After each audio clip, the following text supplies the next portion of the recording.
welcome XenoFam to another episode of XenoChat. This is our post-Katsucon special. I'm your host, Tyler, along with my co-host, Justin. How's it going, everybody? And welcome back to another lovely episode. Alright, we got a bunch of people here that were with us for our Katsucon shenanigans. First up, we have Robin. Hi, that's me. And we have David. Hey, guys. Nick.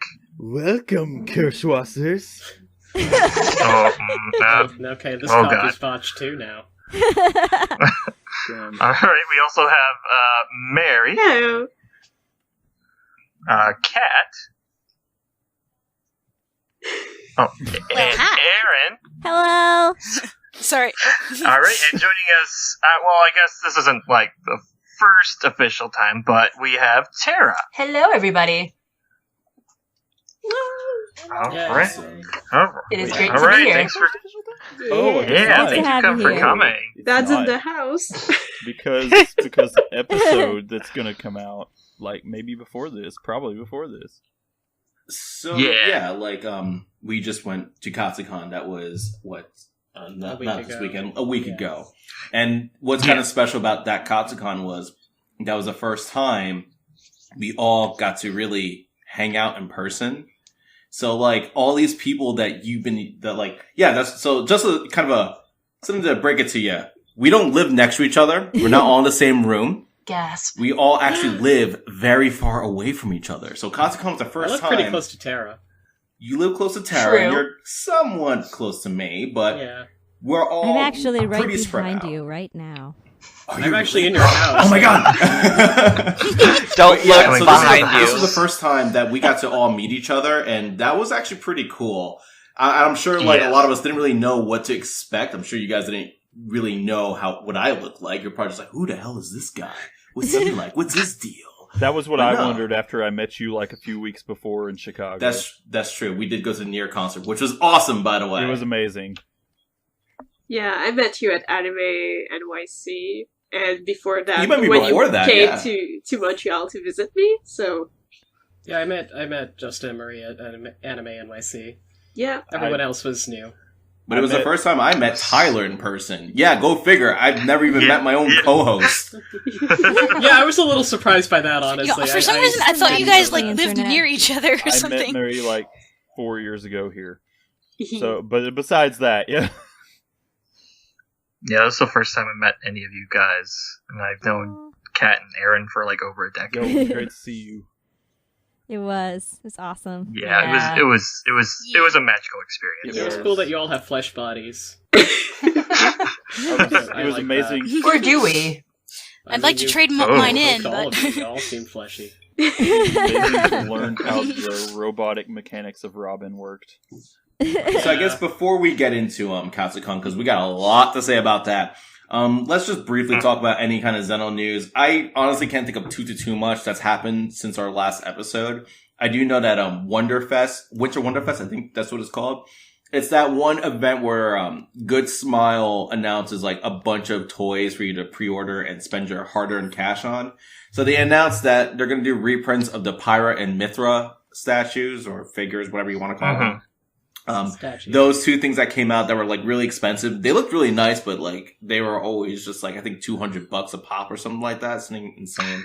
And then now they go for even more money. So yeah, they're actually gonna get reprinted. So if you missed it the first time, you don't have to pay $400 to $600 for it now. You can just wait for those to go up for pre-order, and then you now have a second shot at getting those, which is pretty cool. Yeah, it was I think they were part of their wonderful, happy, smiley Link, Hobby Link, Japan, something or other. I don't know. They have a weird name for the statues. Yeah, I forget the name of the statues themselves, but I just know that it was by Good Smile. I think they're the ones. Yeah, they're the overall distributor of But also, Cosmos also still has pre-orders available if some people do want to go into that too. Yeah, she's been up for pre-order for a while, but it's surprising that they still have pre-orders available. Yeah, I'm pretty surprised by that such a too. When does that come out, figure. by the way? It is May? Okay, cool. May. So be on the lookout for that. It's like Xenofans don't have money. Jeez, what's going on? I mean, we should have plenty of money. It's not like they're giving us much to spend it on. I was just about to say that is very so true. Much stuff that like we keep saying this. We're beating a dead horse at this point. Like, how many episodes have we had where we've literally said they need to bring more Xeno merch? Yeah, like definitely. Oh, Jesus. I guess we need a merch episode where we describe our most desired Xeno merch. The merch that does the not shortest exist episode ever. Yeah, well, the merch episode actually would be long if we do manage to bring in the collector guy from Mira, because I tried asking the person, but the thing is, they were in the middle of like moving and stuff, and they have like a museum of Xeno merch. So, oh dang! There's also the fact that they're going to be like 7 hours ahead of us because they're Swedish. But yeah, that makes it even more impressive, really. Really, yeah. Oh, did that person used to post on Xeno Underground? Because I vaguely remember someone from Sweden having a big Xeno collection. Yeah, someone else. Oh, is that the person that would like sell stuff, or it's that person. Oh, okay, yeah. I almost bought an I'll $80 probably try Bart to reach keychain. out to that person again soon. Like, now that it seems like they moved, but like they're still settling in, but I feel like they're already moved at this point. But we'll see. Oh yeah, I know what that's like. Yeah, except you're still in that. Except in their case, it's also that they have a museum of merchandise to move as well as normal stuff. So oh yeah, it's like wrapping everything carefully. I can imagine how hard that must be. Yeah, we have like one shelf of anime figures that we had to move, and it took a while. So I can only. When I moved over, just my figurines alone, I had like 10 boxes, giant boxes of figurines. Sounds about right. Yeah, I always dread. Yeah, that's the first thing I did when I was over at your house, Erin. I just looked at your figures. Same. Oh yeah. I always a lot of those are Jeremy's, but because I have so many Transformers, and I'm like, you have to transform them all into car mode, but then you don't want to display them in car mode because that's kind of boring. But like, they're more secure in car mode, so I'm like, part of my moving is always that I have to transform everything, and then part of my settling in is I have to transform it back. I mean, if you just keep them in car mode, you're just If I keep them in car mode, my display looks like poo-poo. Yeah. You're just advertising for GMC. Oh, wait. I mean, I do have the Ford GT Rodimus that is just literally an advertisement for Ford. Grace, was there any other Xeno news? I don't think so. I can't think of anything. No. Well, before we get into the Katsu, since this is Tara's first official episode, Tara, would you like to? We have a tradition where new guests kind of go into depth about how they got into the Xeno series. Would you like to share that with us if you want? Sure. God, I'm trying to remember. It was so long ago. I think I had just randomly seen Xenosaga Episode 1 in a store somewhere, and I was just like, that cover looks cool. So I ended up buying it, but I didn't play it for a couple of years. And then when I finally got around to it, I just instantly fell in love with it. And that was probably around the time Episode 3 had come out. So I ran out and bought Episodes 2 and 3, and then from there I was just into it forever. Nice. Did you also play Xenogears or Xenoblade as well, or just Xenosaga? I have played Gears. I haven't played Blade yet, which I need to get on eventually. I have a big backlog of video games because having time is hard. Fair. Yeah, I understand that feeling. Yes. I have such a huge backlog of video games. So, Tara. It's embarrassing. And I keep buying more. Yep. Oh, and I will. We are very productive people, so, sometimes video games fall to the wayside. Were you the person who ran your TV.nu at some point?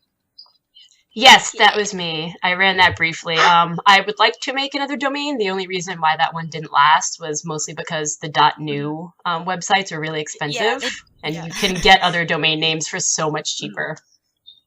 I remember being a kid in the 90s wanting a .new domain and like not having the money for it, and now it's even more expensive. So I'm like, drat, yeah, blast. Oh, could you? What I vaguely remember that. Could you describe what the URTV.nu was?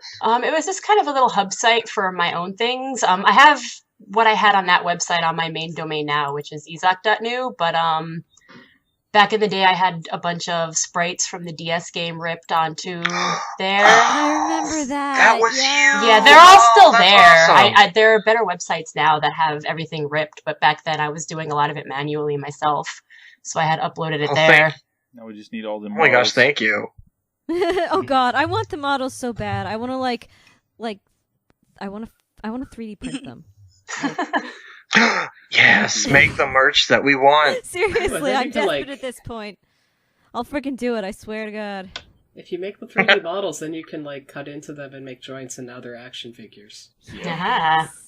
Yeah, once I get good at 3D modeling, it's all over for it's all over for your wallets. You guys watch out, bitches. Xeno merch just exists now. Yep. That's how it's gonna be. We have to make it ourselves. Visit Erin's Etsy. Yeah. Do I have an? I have an Etsy, but I just buy things on there. You can plug that at the have end a of the show. store. Yeah, yeah. I don't really have any listings on it yet because apparently it costs money. Something for the end of the show, kid. Plug it. Plug it. Okay. All right. So I guess we could start discussing our con experience. Yeah, absolutely. So was this anyone's first con? It was mine. Okay, so it was Nice. David. You know what? David, you start. Oh no. You didn't die. The pressure is on. No pressure. The pressure was actually really on. No, I'm not a public speaker, but like, it was actually kind of scary. The first day, I was like, oh my gosh, there's so many people, and like, everyone was like in costume. Like, I'm pretty sure I followed like Robin's like Robot Academy jacket for like the majority of like the trip. I was just like, oh, that's something I can see and read, and it's big, and like I can like it's something I can follow like for the group. And like, try to look over to your friends. It's like, no, they're in costume too. Well, to be fair, like there, like I get that you were like albedo, but like there was like a whole bunch of white wigs out there. Yeah, those white-haired anime boys. Love them. Yeah, a lot of them. And like, I'm not that tall of a person, but I feel like people at that con were just like ultra tall. Maybe it was parts of their costumes. So like, yeah, there are people that are like shorter and taller than me, but like, it's just like I was definitely like navigating through the crowds was kind of rough. I'll say one thing. Yeah. I'll say though, for it's all Katsucon, downhill from here. For Katsucon, like the last Katsucon I went to, I double check actually, it was in 2015, and oh wow, just back then, like there was way less people. I feel like there was 3 times the amount of people than the last time I went. In the village I think I was last at really Katsucon in like 2014, and it wasn't as bad. Yeah, like back then, like I could actually walk in the village. Like there was a good amount of people, but it was still like walkable. While this year was like, good luck trying to walk anywhere close to the village, man. Especially when you're trying to follow like a group of people. Like, oh yeah. I spent honestly, a lot of time like stopping and looking behind me to make sure everybody was still together. Yeah. Honestly, I think over the last like couple years, especially, conventions have just been exploding. Like I often talk about how there are just so many conventions out, like where I live. Like it feels like every other month there's some event, and like even the big stuff like Otakon, every year it seems like there's just more and more people going to there. MacFest, same thing. Every year there's just more and more people coming to these events. It's like they happen, people go to them, people post pictures from them, they post their hauls from them, all the cosplay pics. It just like it builds so much hype, and I think a lot of people are jumping onto that bandwagon, and it's getting to a point where like these conventions are just getting bigger and bigger and bigger and bigger. Some of them are even getting more expensive because they're trying to accommodate all these people, trying to get all these new guests to show up and all these new events. it's like we're getting to a point where conventions are just on the rise. Like they are growing at like a really, really high rate right now. I think last year's Katsucon was insane because there was a circus at the MGM across the street, and parking was insane. Gosh. Like my friend, one of my IRL friends and her friend were trying to park at the convention, and they got told to park at the outlets by the MGM and walk, and they were in cosplay, and oh no, they pitched major fits, and eventually got their husband to drive them up to the con. So on that note, speaking of parking, it's like a 15-hour drive for me and Nick to get there. Yeah. Oh, I was going to say also on that note, if there's ever a con that I see is going to have a circus right next to it, I'm just going to cosplay Sylvando from Dragon Quest XI. Yes! Con. No one will know where you're supposed to be. I'll be the protagonist with you. Oh, honey, I was born to be here. I can just flip between the two cons, darling. Such a good character. Every day is a party for me, darling. I freaking love Sylvando. So go play Dragon Quest XI. It's not a Xeno game, but hey, you're gonna like it. It's amazing. Nice. Anyone who likes RPG needs to play that game. It's just like, ugh. Especially all those people who are complaining about not having traditional RPGs in the last few years. Go play it. Mm-hmm. Yeah, seriously, it's actually a pretty good game. I'm only a couple hours into it, but I like what I saw so far. This episode brought to you by Dragon Quest XI. The Xeno game. Brand sponsor. Square Enix. We're not sponsored by Square. If only. I know you two had like a hell of a ride over to the East Coast, over to where National Harbor is. We did. We're like from the South, and we discovered that every place we drove through was also still the South. When we get into Maryland, it's like, okay, this is still the South too, like I guess. A shocking realization. Another fun thing you could do if you wanted to stay in the South would be go to New York and then just keep going north. Just go north, because then you're back in Texas. There are people who come here accurate. from upstate New York because they're like, oh, I studied in like this agriculture field, and I was like, well, that makes sense. There's a lot of farms in upstate New York. Yeah, you go upstate New York, you're just back in Texas. It's weird. Basically. And I'm not even like, I guess there. I think Nick, you said that this was your first time coming to the East Coast, wasn't it? It was, yes. Well, technically, if Canada counts, it's not his first time. But... No, it doesn't. That's the northeast coast. I was in Quebec. I was not in like Newfoundland or like Nova Scotia or something. There's no coast over there. You've not even seen the ocean from over there. But I'd see a big river or a flood, you know.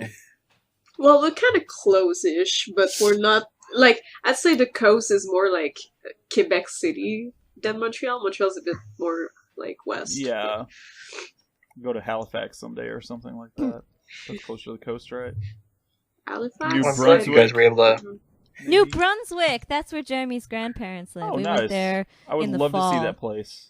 It's lovely. We went up to the far up in the north. It's remote, but it's really nice.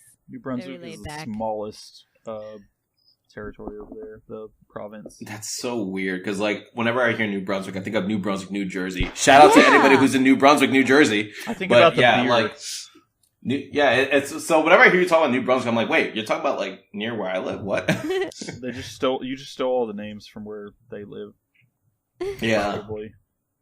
But yeah, I mean, it was really cool. Like, I really like National Harbor. I really enjoy going to MacFest there. This is actually my first Katsucon, because usually I go to MacFest. I've been going to MacFest since 2016, and anytime I go to National Harbor, I always make sure to bring extra money for food, because like the restaurants there are on point. Mm. There was some good food. We had some good food. Yeah, great. It was amazing. Yeah. The food is amazing. But there was a Nando's, and I was really excited about There's just a Nando's. but with the food is that it's also very expensive on that island. Oh, God, yeah. That's why I say bring extra money for it. I told y'all, I was like, bring money for food. I expected worse. That was surprising. I honestly brought enough for it. It's just at the same time, being Canadian kind of still limits me, but that's why I was kind of using my credit card on food. Just like, I'm gonna pay it later. When you're traveling internationally, unless you go to Panama where their money's the same as ours. Honestly, Justin, I think I spent more on that pizza in Chicago than I did anywhere over there. So yo, that pizza though, that was worth it. Like, man, they gave us the hookup when we were up in Chicago. They did. That, like, shout out to that pizza place we went to. Everyone, like, I get we're going to touristy places a bit, but like every one of these places that I've gone to this year has just been the most hospitable places like I can think of. Just everybody is so nice, and they just yeah. Like, remember how they we were trying to pick some drinks, and like they had a whole bunch of stuff on tap, and then the waitress was just like, "Oh, you know what? I'll just bring out some cups. You could just sample all of them." Yep. We're just like, okay. And I'm just like, give me all your local shit. I want it all. Yeah, that sounds like me. Oh man, that was a great trip. That should be another podcast. Let's talk about Chicago. That was a good trip. We could do that. But no, we're talking about National Harbor, and yeah, we had some really good restaurants here. I mean, we went to Public House the first night, and that was pretty good. I missed that. And then the second night we had Cheeky Nando's, right? I think so. Yeah, that was Cheeky Nando's. Yeah, we were eating it while watching Dragon Quest movie. While watching the Dragon Quest movie. You know Netflix and chill. We know Nando's and Dragon Quest. Nando's and Dragon Dragon Quest movie is on Netflix, right? Yep. Yes. It is. It came out that weekend, if I'm not mistaken. It came out that exact day, actually. I think. Yeah. Oh, wow. And boy, what a Dragon Quest, your story. Yeah, that was a hell of a movie. It was weird because it was actually pretty good. It felt like a Disney movie, and the dubbing was actually not that bad. I actually kind of liked the English voice acting. Yeah. But then, like, you get hit with that weird twist at the end, you're just kind of like, what? Spoilers! Exactly. I haven't seen it. Yeah, that's why we're... So, before people get all, like, up in... Yeah, that's why we're not saying any about, details. We're just, like, saying, like, the ending's like, what? I was going to say, no spoilers. So we're not going to spoiler spoilers. it, but I will say that the twist at the end, I usually like twists at the ends of things, even if they're like really weird, but this was kind of like if the advertisers were patting themselves on the back kind of twist, and I'm like, fuck off. What I was going to say was that before people got upset about subs versus dubs, we couldn't all see subtitles, so we switched to dubs. Yeah, we are a big group. We were a large group, and everyone should have enjoyed it equally. So that is why we watched the dub version. We were a large group. We had really good chicken to get eat over while dick we're watching about it. I had half a chicken and some like Cajun like peas or something, and mashed potatoes that were awesome. So it was great. That sounds good. Oh, the mashed potatoes were so good. I think that was like the weirdest thing. Said the Nando's sauce wasn't spicy, and it was. It was. And I can't tolerate spice, so I was sad. Okay, it was the same as the Nando sauce that we had here that we can buy from the store. Wait, so which one did you get? It was the double XX. And I was thinking, it wasn't that bad. You should have got the lemon herb one, because that one's not that bad at all. It's really I got the lemon herb one, but then, like, when I got the side sauce, I got, like, the garlic one, because Nick said, oh, it's not really spicy, and I'm like, I like garlic. The garlic one wasn't spicy when I had it. But were you me when you had it? I don't know. Were you? You know, I gotta feel bad for Robin, because we went to the hot sauce place there, and like... Yeah! You all got stickers. David, Nick, and I are like... We're like sampling all these different hot sauces, and Bosch is kind of standing there like... I can't have any of this. I had a marshmallow. I got a flame crown. Yeah, you got a crown, everyone got stickers, I got a marshmallow. I probably would have gotten a crown, but I was too busy going around the convention. Yeah, because we were all trying the hottest sauce. I think they call it the end. Yeah. It's like two super hot sauces. I know. You have to sign a waiver for it.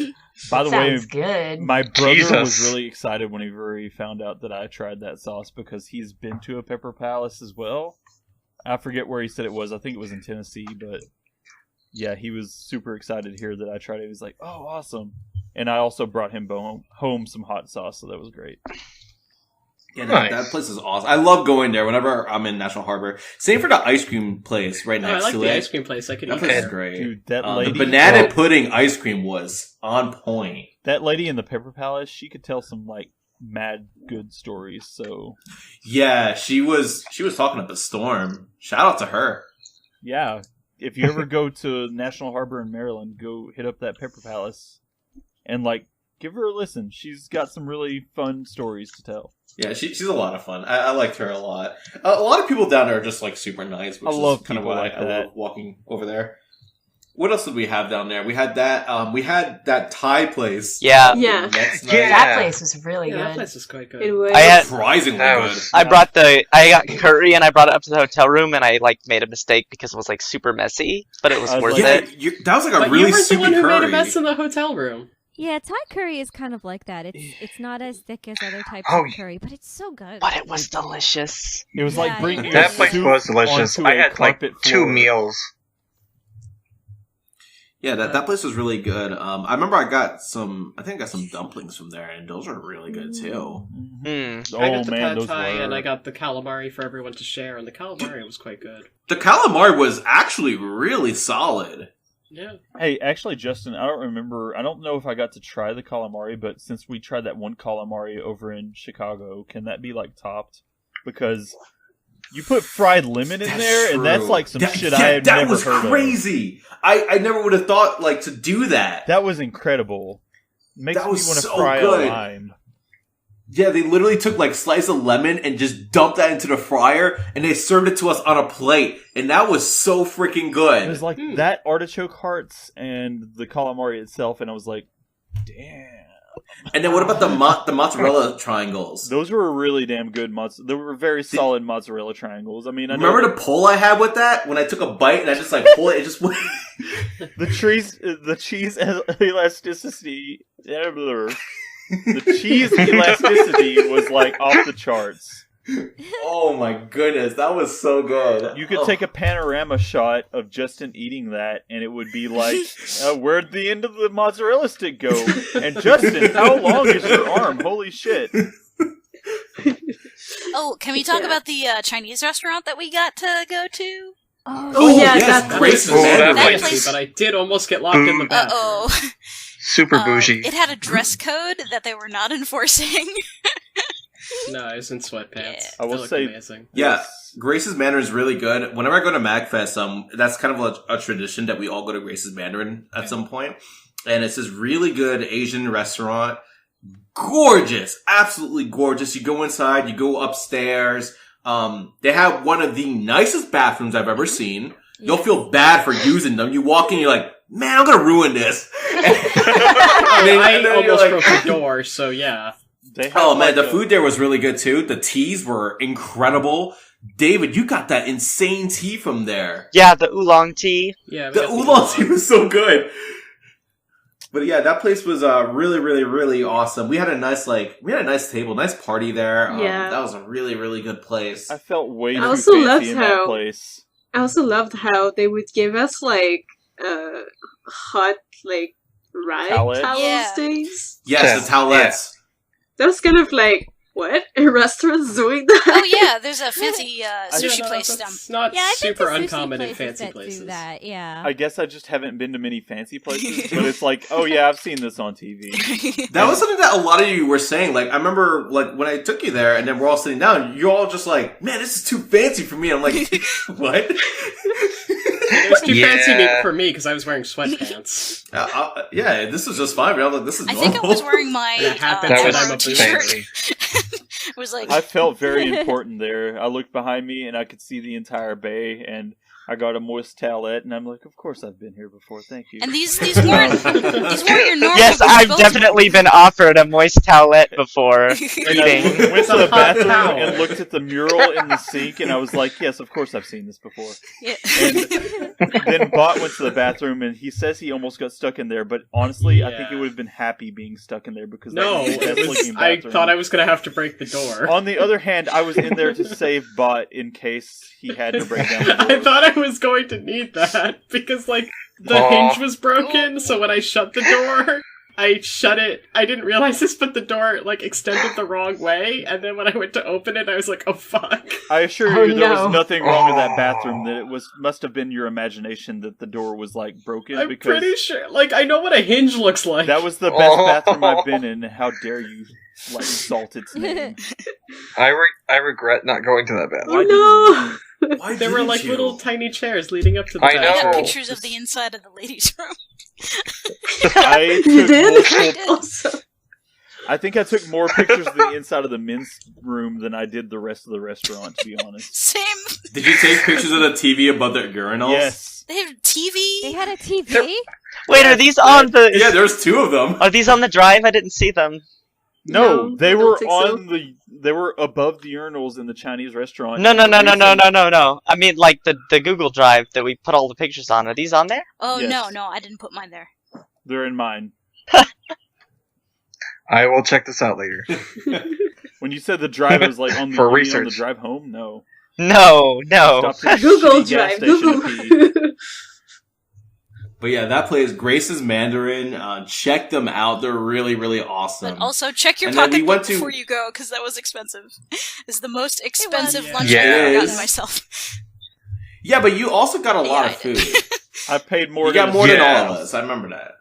It was worth it. That was really good. And then there's that other place, Potomac Market. Oh, that place was so good. They had the best noodles. I had those twice. That dude over there was so nice. Yeah, their pancakes too. They were amazing. The pancakes were surprisingly good. And like, I brought maple syrup from Canada to have a pancake party.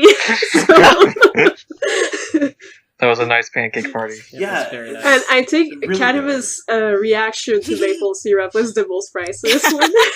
Yeah, it was just so good. I know. Now you're tainted. You can never go back. Go back to breakfast. I have tasted the pancakes. You have tasted the maple syrup, the sacred nectar of like Canada. Yeah, I still have a can from when I went to go visit you. Oh, yeah. I haven't opened it yet because I'm like saving it. But yeah, that maple syrup goes well on anything. Hell, I'll even put it in oatmeal. That's how good I put it in my matcha frap and my coffee. I usually substitute it for sugar nowadays. A lot of places. It's a good sugar substitute. It's really freaking good. Yeah. I want to bake some more with it. Like I remember I made the pudding chamel when I came back from Montreal. That was really good. Is really good. Oh my freaking god! I know you pudding said chamel pudding, is the way to go. But it sounded like you said the booty chamel. Yeah. The booty chamel. Yeah, that's gonna be my next cake. The booty chamel. Yes. There you go. But, which I also made for my dad, and he loved it. But yeah, pudding chamar is actually a Quebec dessert, so if you guys ever come to Montreal or Quebec in general, you should definitely try some pudding chamar. It's basically bread pudding, except for like a little more juicy, if I were to put it. Yeah, it's basically imbued with like maple syrup, and they usually serve it hot with some ice cream. So there you go. Yeah, it's like you're basically making like a cake, and then you're drenching it in like maple syrup, so that when it goes into the oven, it actually bakes through the syrup and it kind of rises over it, so you get like this nice layer of it inside the cake. So when you cut into it, it's just like, oh, that sweet mapley goodness oozing out. It's awesome. Oh dang. Yeah, it's a really cool thing to try making. Those of our Xeno fam who bake, try that out. Pudding chamel, look it up. Yeah, so that was really cool. And I guess like the last place we went to go eat when we were down there was Succotash. And that place was on point. Succotash was really good. God. I've never tried Succotash, and I've always heard that like Succotash is really good, because every time I've been to MacFest, Succotash has always been like busy or full, and like my friends aren't available. I've always wanted to go there, and then I finally got to go, and it was so freaking good. I got what did I get? I got the hangover. That was like pulled pork, a biscuit, eggs, and like potato salad, and like the potato salad was like incredible there. I don't know why it tasted so good. It was kind of like the perfect mixture of like the butter in the potato to where it was just soft enough to, and it was also like red potatoes, so you're getting like that really good stuff. Oh, it was so freaking good. I loved what I had over there. I was on the East Coast for the first time, so I of course had to try the lobster Benedict, and I was not disappointed. The lobster was like totally on point. That looked really good. The only thing that I was like, good. Well, this isn't quite this was, I would say that the eggs Benedict part was more of just a soft-boiled egg, which I don't mind. Soft-boiled eggs are real nice. They're great. But the part that I was the most underwhelmed by was the hollandaise sauce because it was so light you could barely taste it to me. However, that kind of made sense to me because the lobster was amazing and the biscuit itself was probably the best part of the whole package. Like, those biscuits at that succotash place are on a whole nother level. I cannot eat them. Those biscuits were amazing. I don't think I got to try those, but I had this avocado toast thing that was kind of fancy. It was really good. Well, now you can't buy a house. You've tasted of the toast. Womp. Damn millennial. Damn millennial. But you know what's like really weird to me about like the restaurants in National Harbor? If you go on Yelp, they all have like terrible ratings. Yelp is a scam. I know. It's just like, what's up with that? Like, we'll go to these restaurants that have like 2 stars, and then meanwhile the food's really good. And we're just like, what? Ugh, where's the McDonald's around here? Yeah. Or in your case, the Cookout. Where's the Cookout? Or in your case, the Arby's. Should I talk about the Cookout? Hey, we're not going to go into Arby's. Well, Arby's is good, at least in Canada. I don't know. It's good here too. Arby's. It's bad. I like Arby's. They also let me reuse coupons.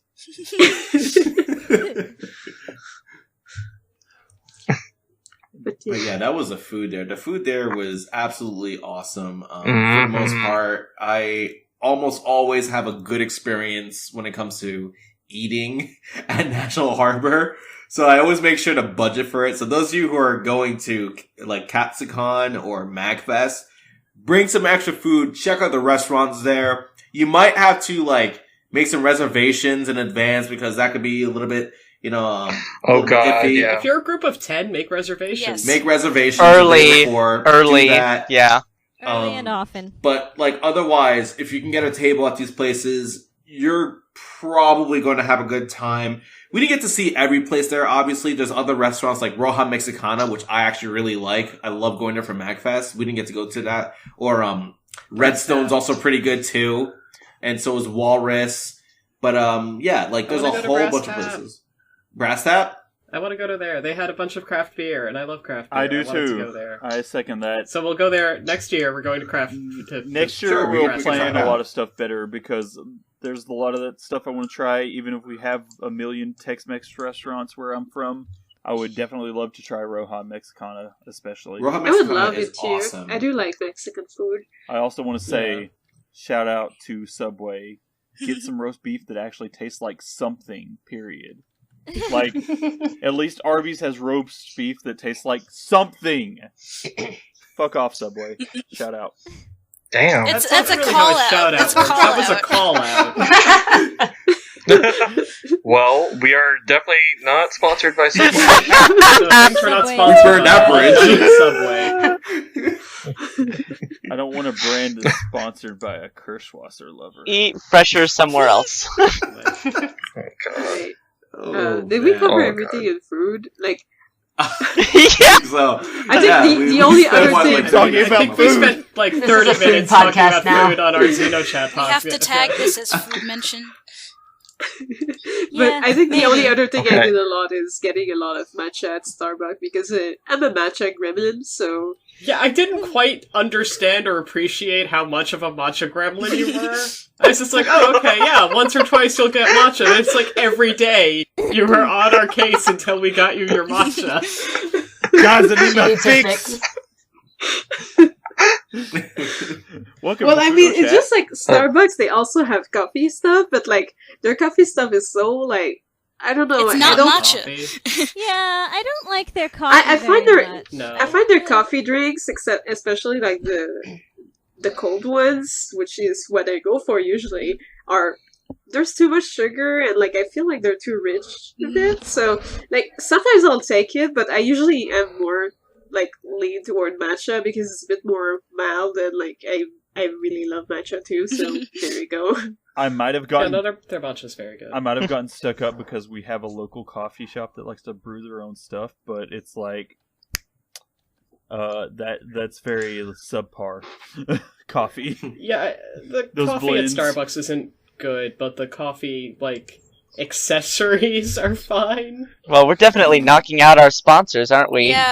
That's really People were just like jumping. They were like begging, down. please let me sponsor. We're not even sponsored by HelloFresh, and they'll sponsor anything. So the thing about sponsors is it helps in the believability if they actually are something that you like. Exactly. Try NordVPN! So I was just drinking this very nice Brooklyn lager. Brooklyn is one of my favorite breweries, honestly. I was gonna say that, but I didn't want that to be like construed as like an actual sponsorship because I hear Raid Shadow Legends everywhere.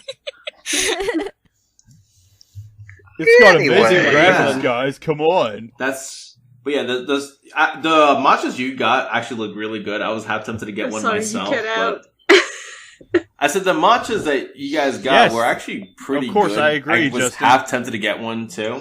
So Xenofam, you in National Harbor, you go to Starbucks, you get your matcha, you go to the restaurants we mentioned, you go to Succotash, you go to Public House, you go to Grace's Mandarin, Potomac Market, you're gonna have a good time. Get them noodles. Mm-hmm. Get them noodles. Xenofam, so you heard good. that? Get the noodles. Get the noodles and get the pancakes. Yes. Get noodles and pancakes. Yes. Get pancakes. Or get noodle cake. Nudes and pancakes. Potomac Market had a lot of things that look really good. I wish I would have gone more times, but next time. Yeah.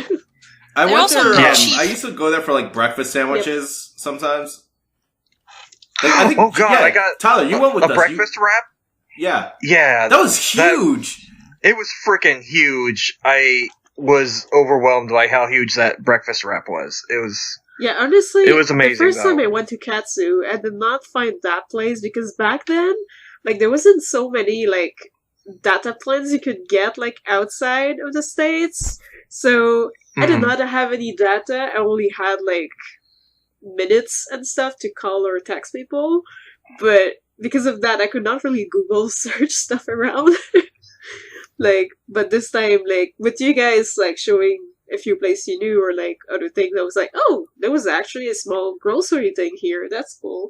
It's always cool to find next to a con. Yeah. I just loved walking Yeah, we got our beer there. to the Starbucks at what time of the morning was it? It was probably 8 or 9, something like that. May have been later, but it's just like you look across the street. There's a guy praising the sun is Solaire, and I'm like, yeah. This Oh, is the yeah. place. That was on Saturday morning. My sleep schedule I was is still messed up sleeping from at that con. time, actually. Oh my Sleep God. does not matter at Katsucon. Yeah, but- Sleeping Sleeping at cons? conventions? Jesus. Sounds Sleeping at cons when you had to wake up so early because of your cosplay. Sleeping at cons with cosplay is fake news. I don't know Okay, how question- I don't know how you guys didn't wake me up that morning, honestly. We were careful. We tried not to wake anybody up unless, like, it was an important Okay, thing. here's a You question told for us our you could sleep through Xenofam anything, you listeners. were right.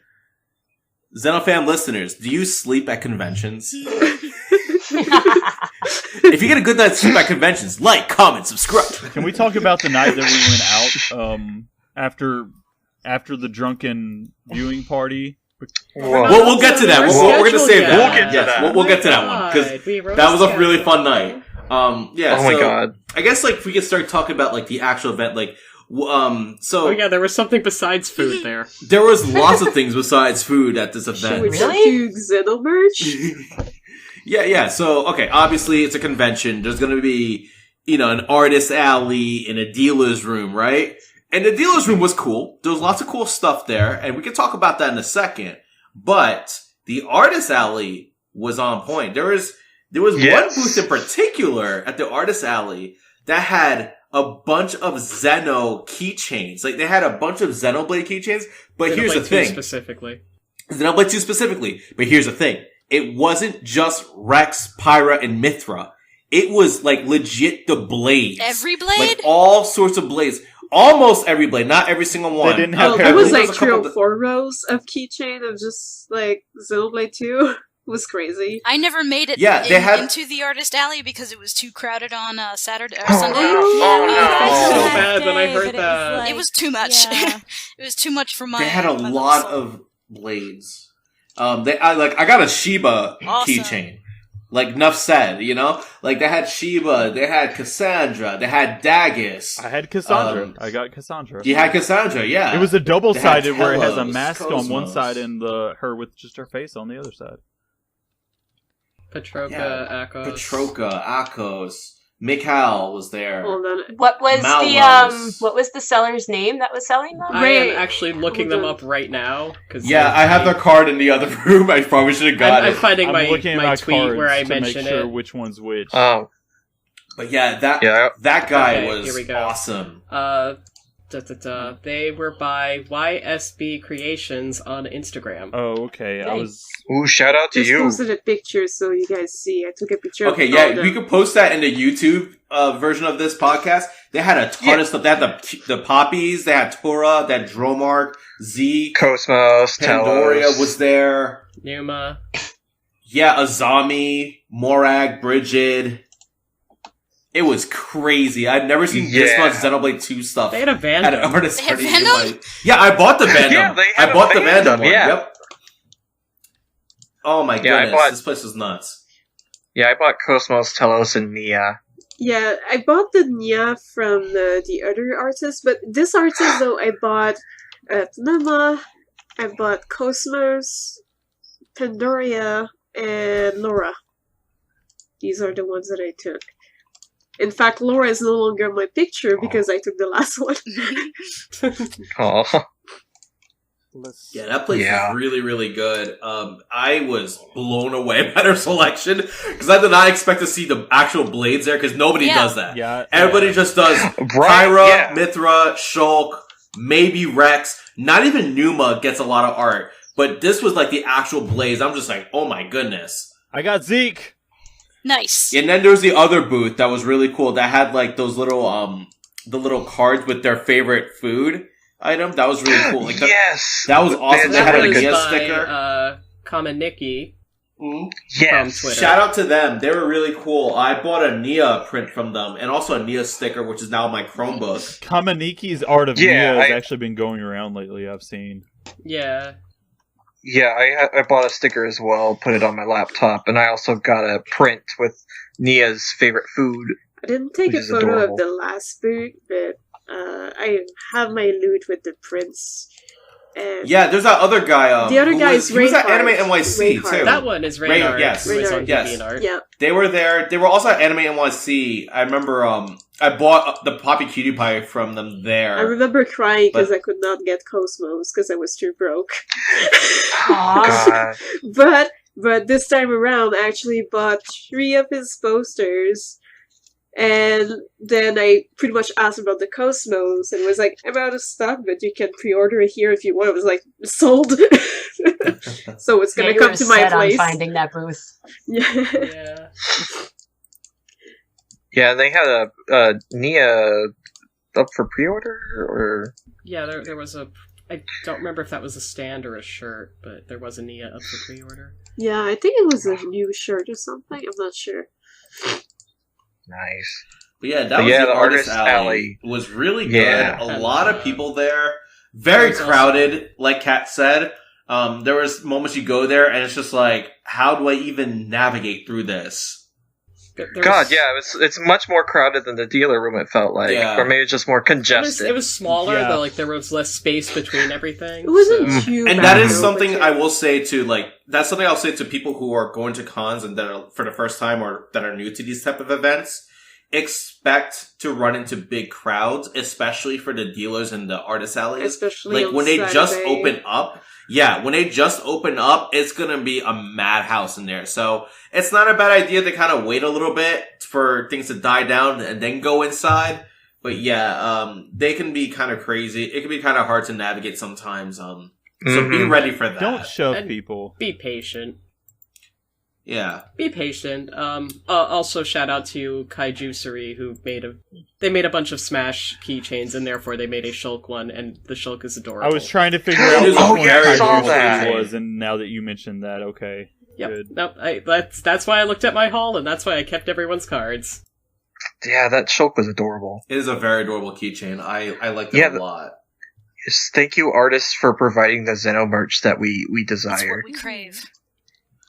And if you want merch from the dealers, these are the things that I found. Oh wait, they had the Skell there too? Yeah, they did. Mm-hmm. I missed that. Oh my goodness. Yeah. I mean, I already own it, but that's crazy. I was so tempted. How much it was a bit Skell? expensive though. I think it was 90. On the internet is less expensive. It was $90 there. So.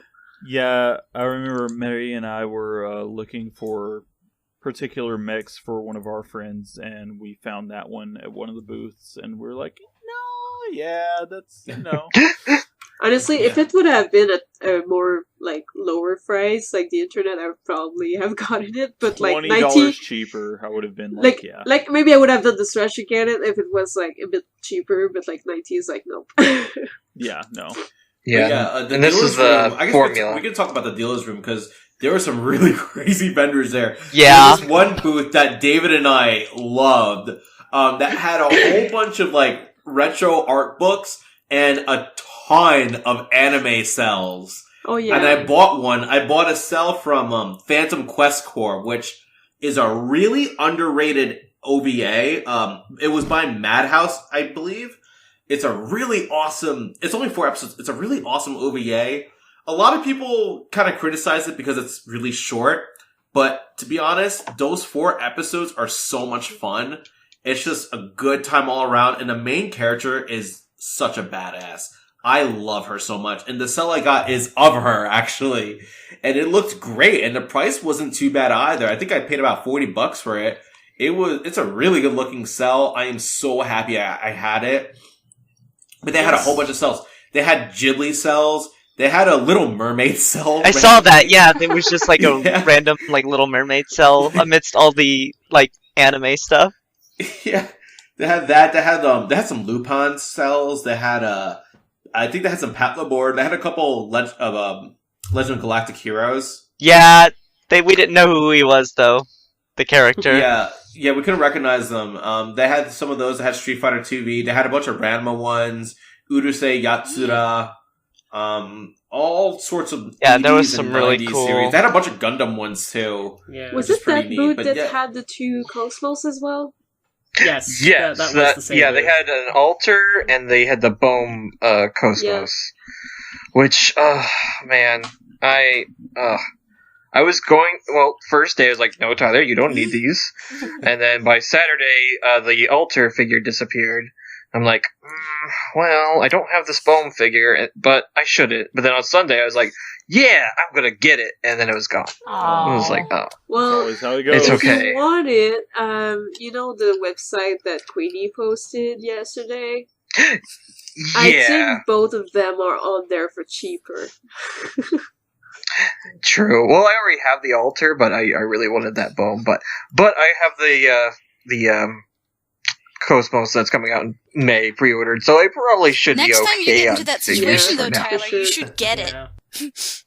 You have my permission to get it. That was insane. They had some really, really good art books. Yeah, I got every Clamp art book they had. Yeah, we got a bunch of Clamp books. I got to touch them. I didn't get it from this booth, but there's another booth where I got an old Macross book from, and that thing was sweet. There was so much gorgeous art in there, and I'm so happy to have that. Yeah. That was a really, really, really great booth. Then there was Video Games New York was there. You see them at so many of these conventions. It's not even funny. Yeah, Video Games New York comes to Canada a lot too. Yeah, they're all over the place, those people. Retro Psycho was there. I was going to say, I think Retro my Psycho favorite was awesome. booth was Retro Psycho, where I got... Retro Psycho, because they always have a bunch of soundtracks. That's the import They booth, also right? have a bunch of... Yes, that was all the Japanese they have a bunch of import video games. Oh! They always have some really cool stuff. They had some nice Sega Saturn games there. They had the Xenosaga Japanese PS2, the special edition for that. Yes. Yeah, Xenosaga Episode 1. Xenogears Creed CD from there. I got the Creed. Xenosaga 1.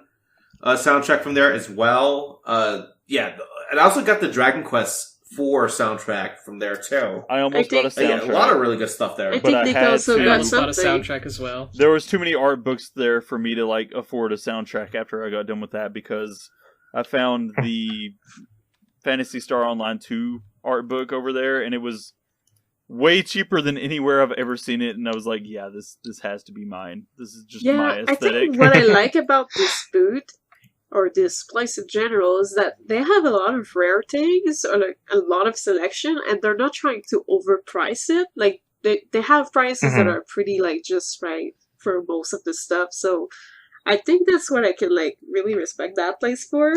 They actually kept their card really close in case they can ship, because I'm like, their stuff is always amazing.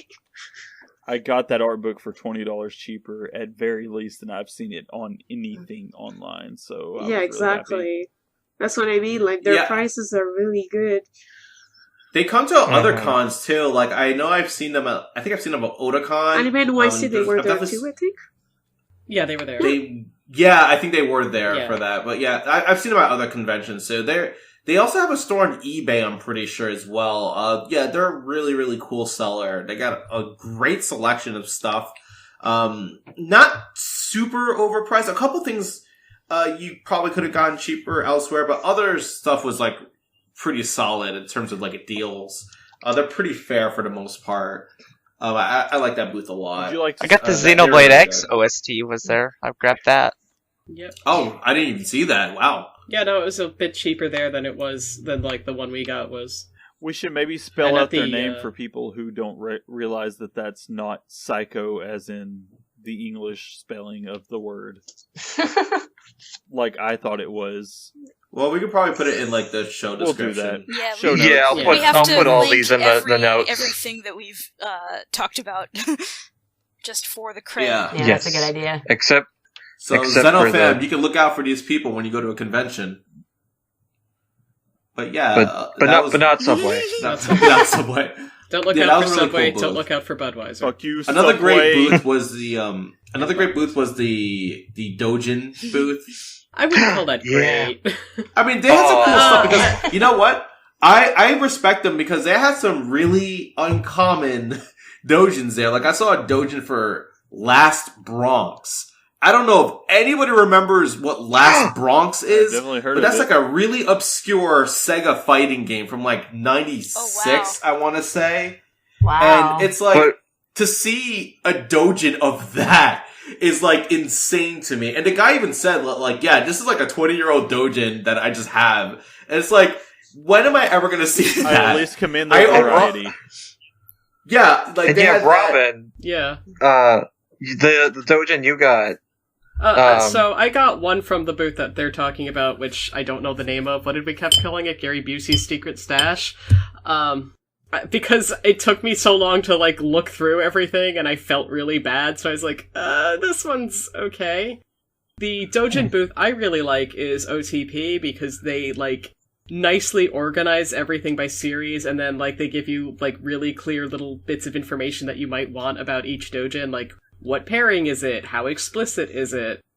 And how much does it cost? As opposed to I have to now talk to Gary Busey. Oh god.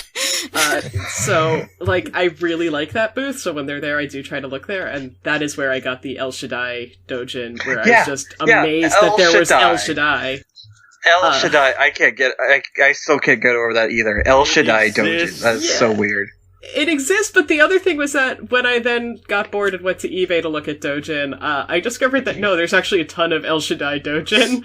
Apparently it did much better in the Dojin market than it did in the game market.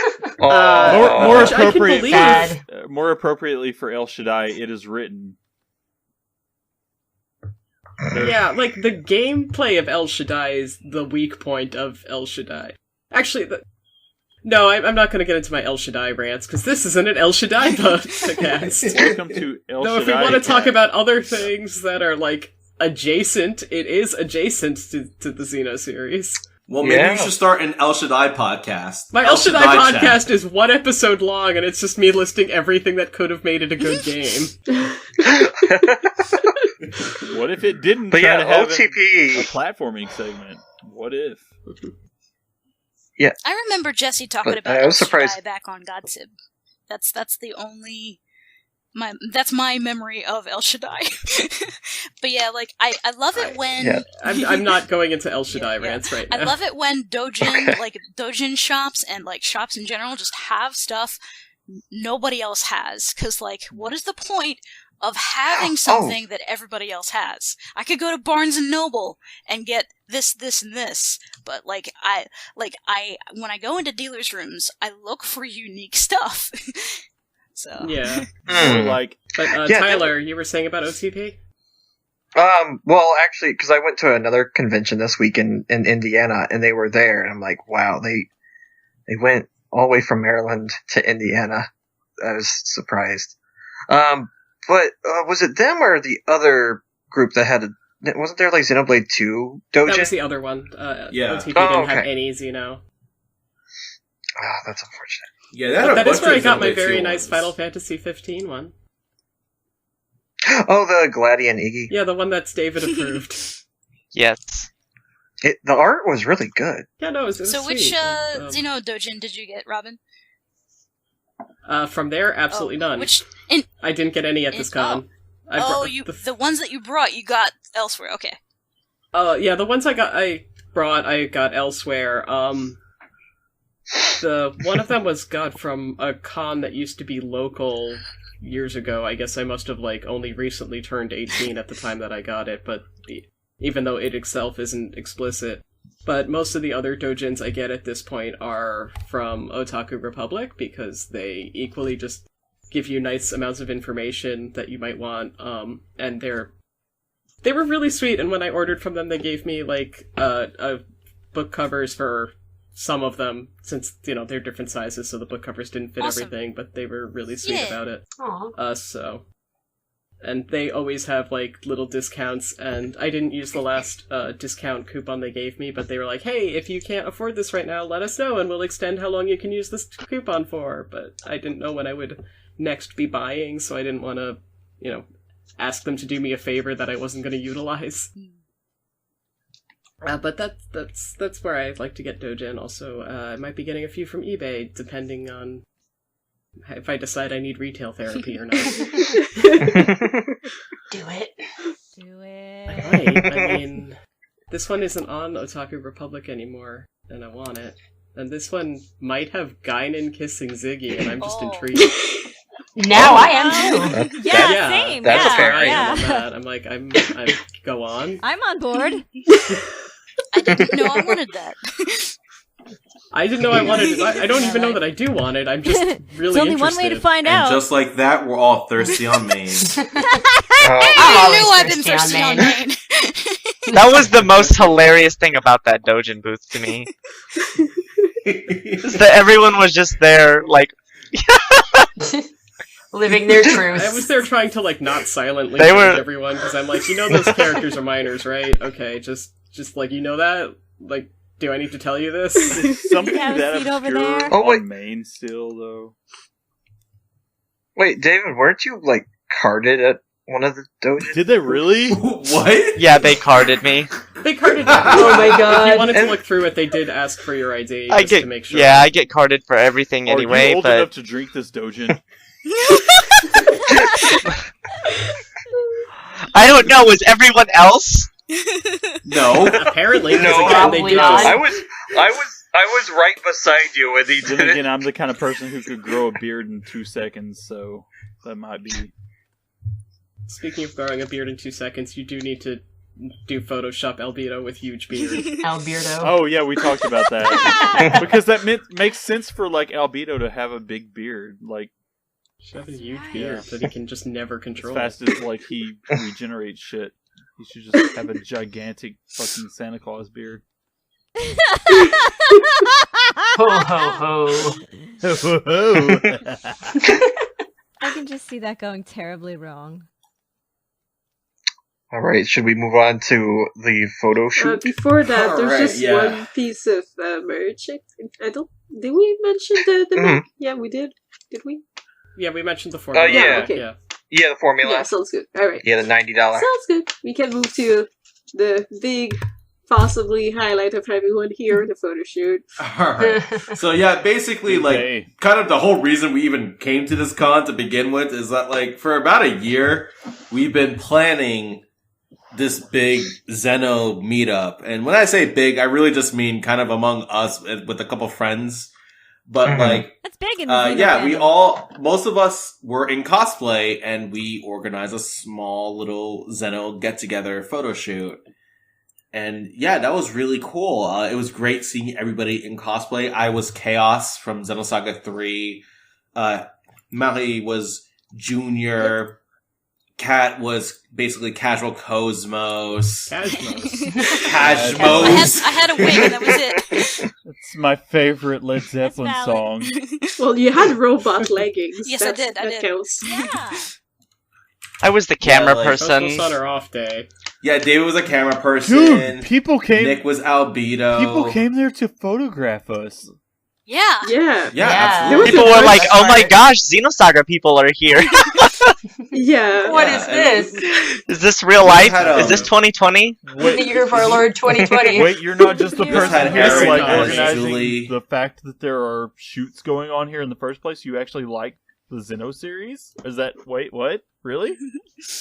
That was the thing. They were there. Yeah, we had people there. It was really cool. We also met a new friend. They might be on future episodes. Who knows? But we made a new friend who was Momo, and they Such were a good cosplaying Momo, and they did a damn good job So at good. that. It was so cute. Yeah, it was great to have them join us. Because they posted in our Xeno, and we had like a Facebook group for this.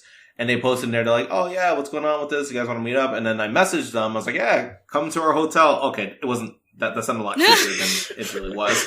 Come to our hotel. The black room that has candy on their door. Yeah. Yes, it was. Okay, Momo cosplayer, please come to our hotel. Yeah, that's the irony of it. She brought us She gave us candy. Yeah, she was really sweet. But yeah.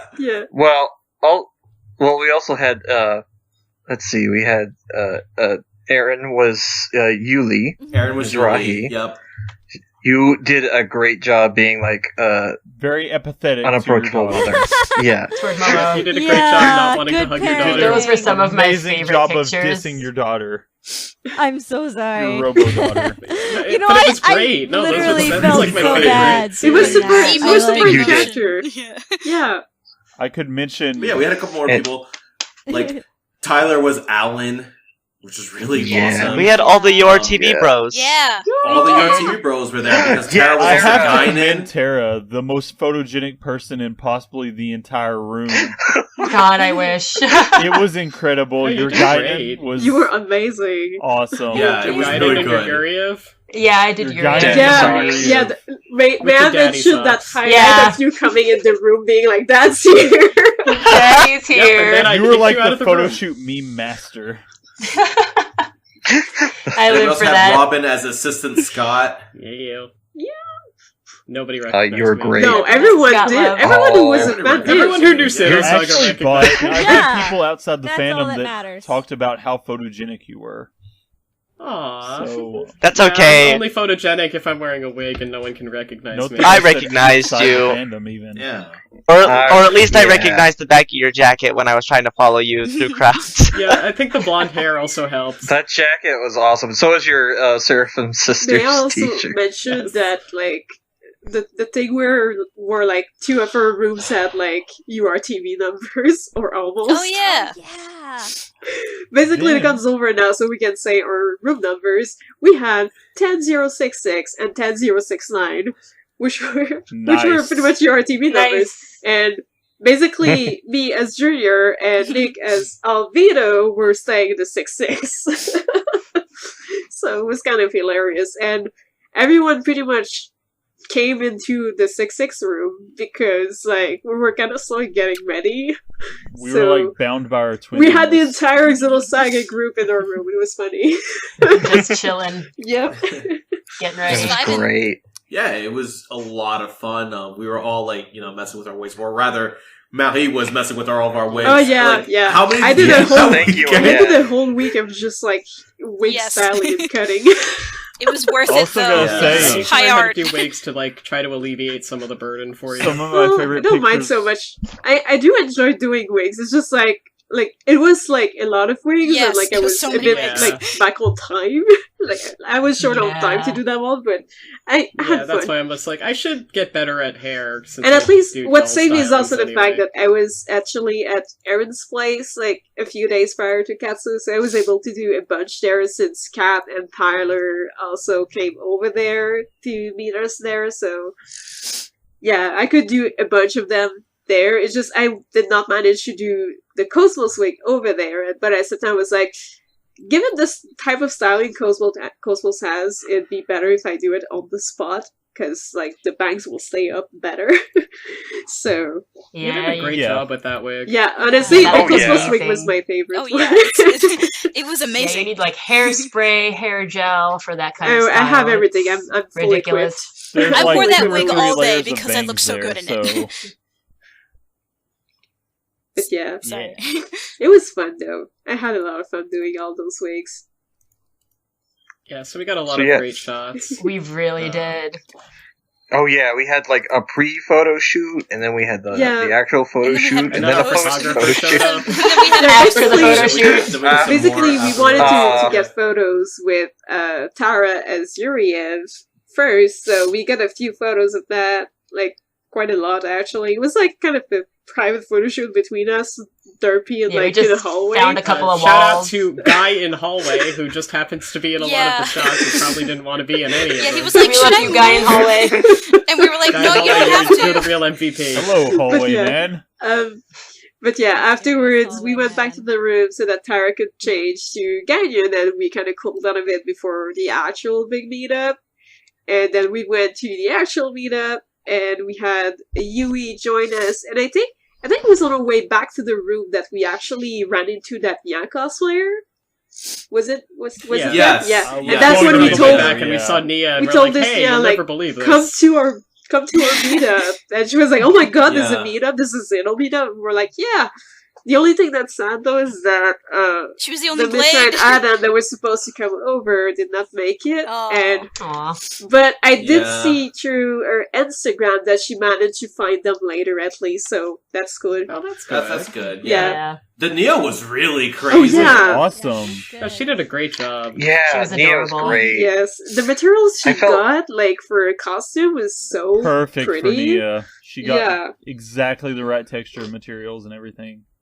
I was very impressed. Yeah, shout out to her. Shout out to them. They found out she was, she's so young too. It's just crazy how much she did with that. It was really good. Yeah. But yeah, and during that shoot, it was really amazing. We had a bunch of people coming to take picture.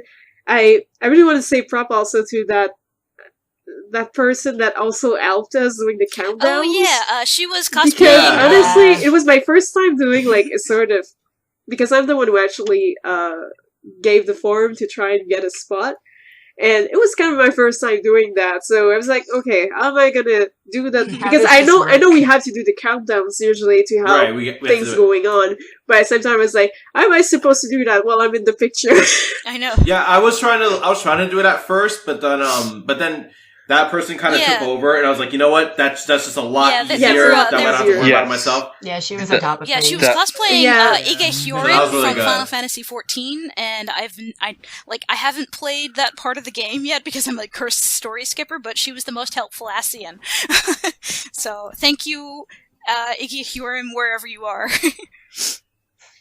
But yeah, that shoot was really fun. Xenofam, you probably seen the pictures on Twitter by now because all of us have been posting them.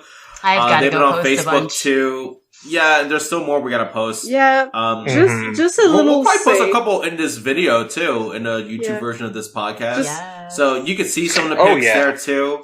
It was a lot of fun.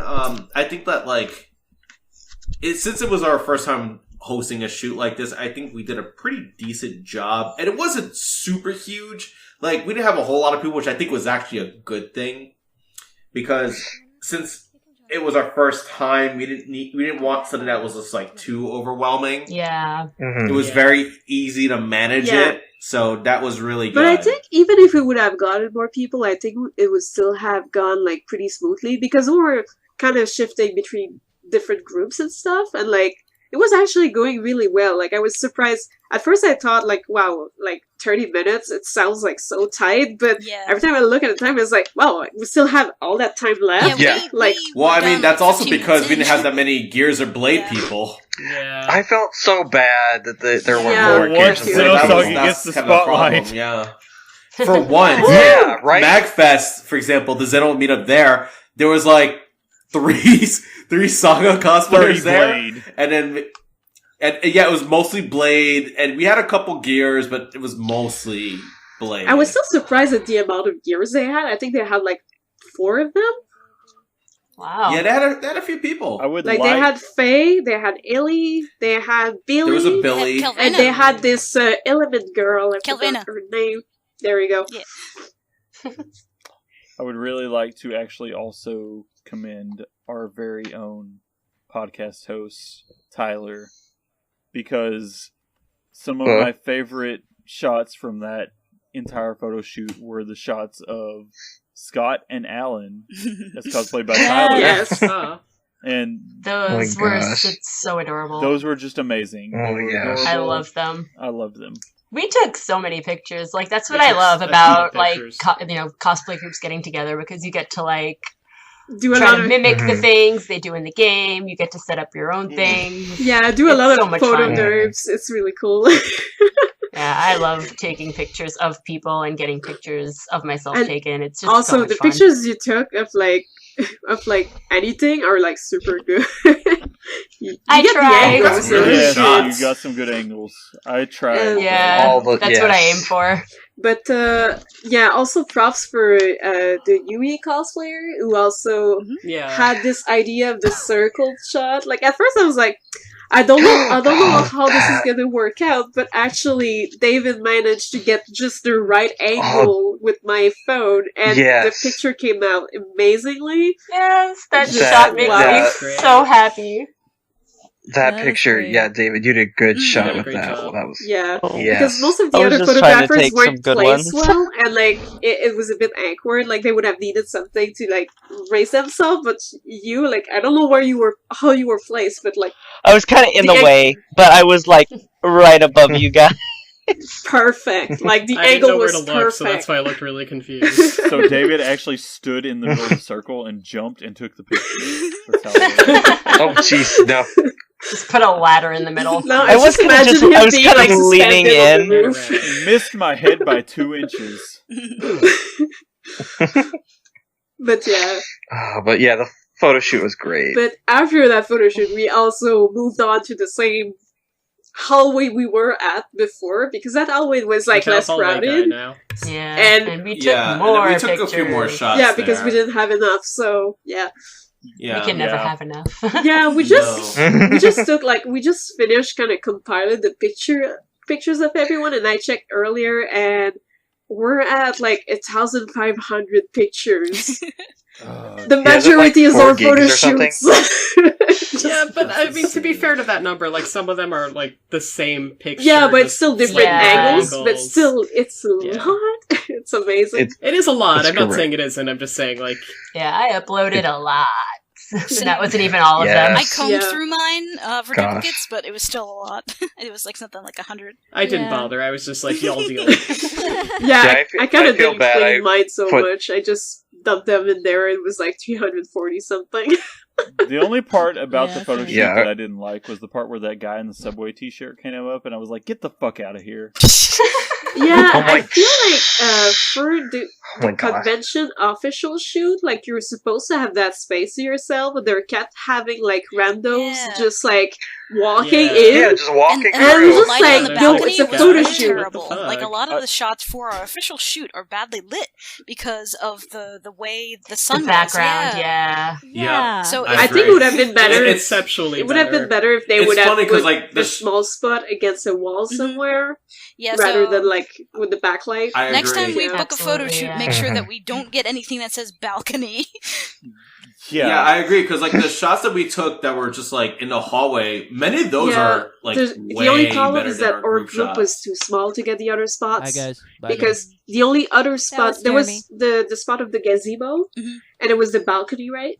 And then there was the fountain. But the fountain was the biggest, like, you had to have, like, a gigantic group to go there, basically. It's always great to be trying to shoot photos, and then Jaywalker Bob comes through the background, like, get the fuck out, man!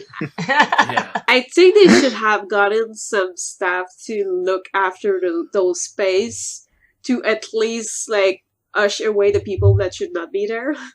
Because it kind of sucks when you're doing a photo shoot, and someone just like comes right through it, or like is randomly in the background, especially if it's an official chilling shoot in the background. Yeah.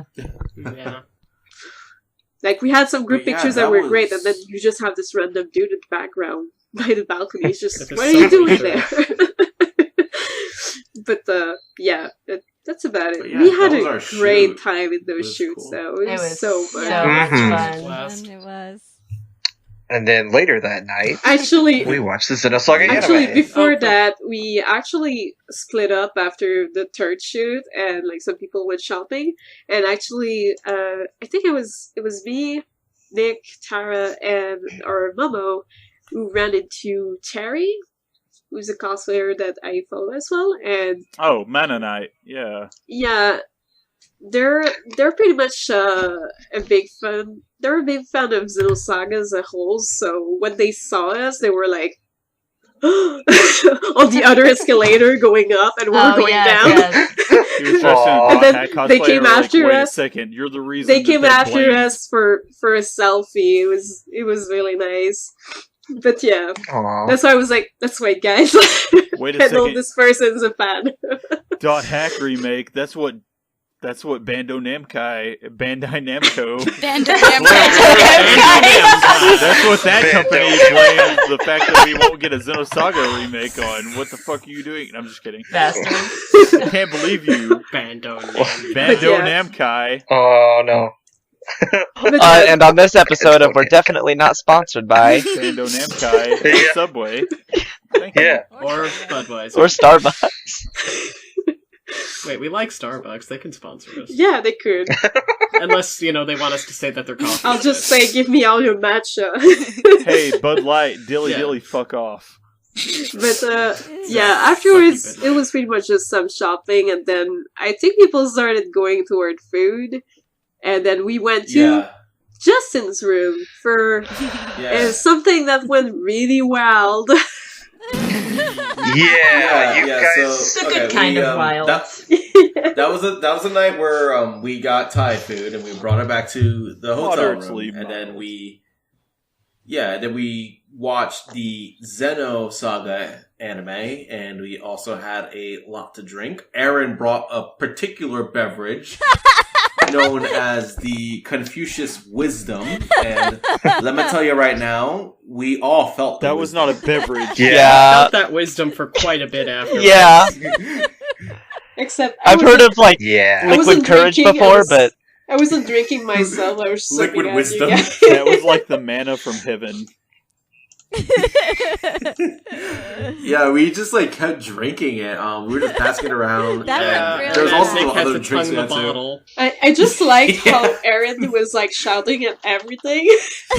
I love that the tonguing in the bottle keeps getting brought up. Margulis! I was not the one yelling about bring up the Margulis. time that you asked Justin to make out with you. Would that be better? I don't remember this. What? Yes, you said there's nothing left. Justin, quick, make out with me. Fair enough. I actually think this was said and it wasn't a joke.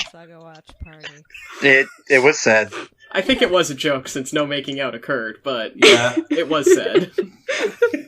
I believe it. Yeah.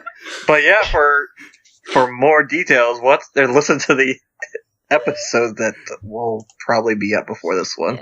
Yeah, I don't know if that'll ever. I got too drunk to. So we recorded us watching it, and it's kind of a beautiful mess. I'll probably listen to it at work and just be laughing in the corner, and everyone will be like, "What the fuck?" Just know that quite a few of us have had a lot to drink while recording that episode. And then by episode 2, you drank. Episode 2 had an awkward pause between it because Justin and I had to go on a fun adventure to move the car.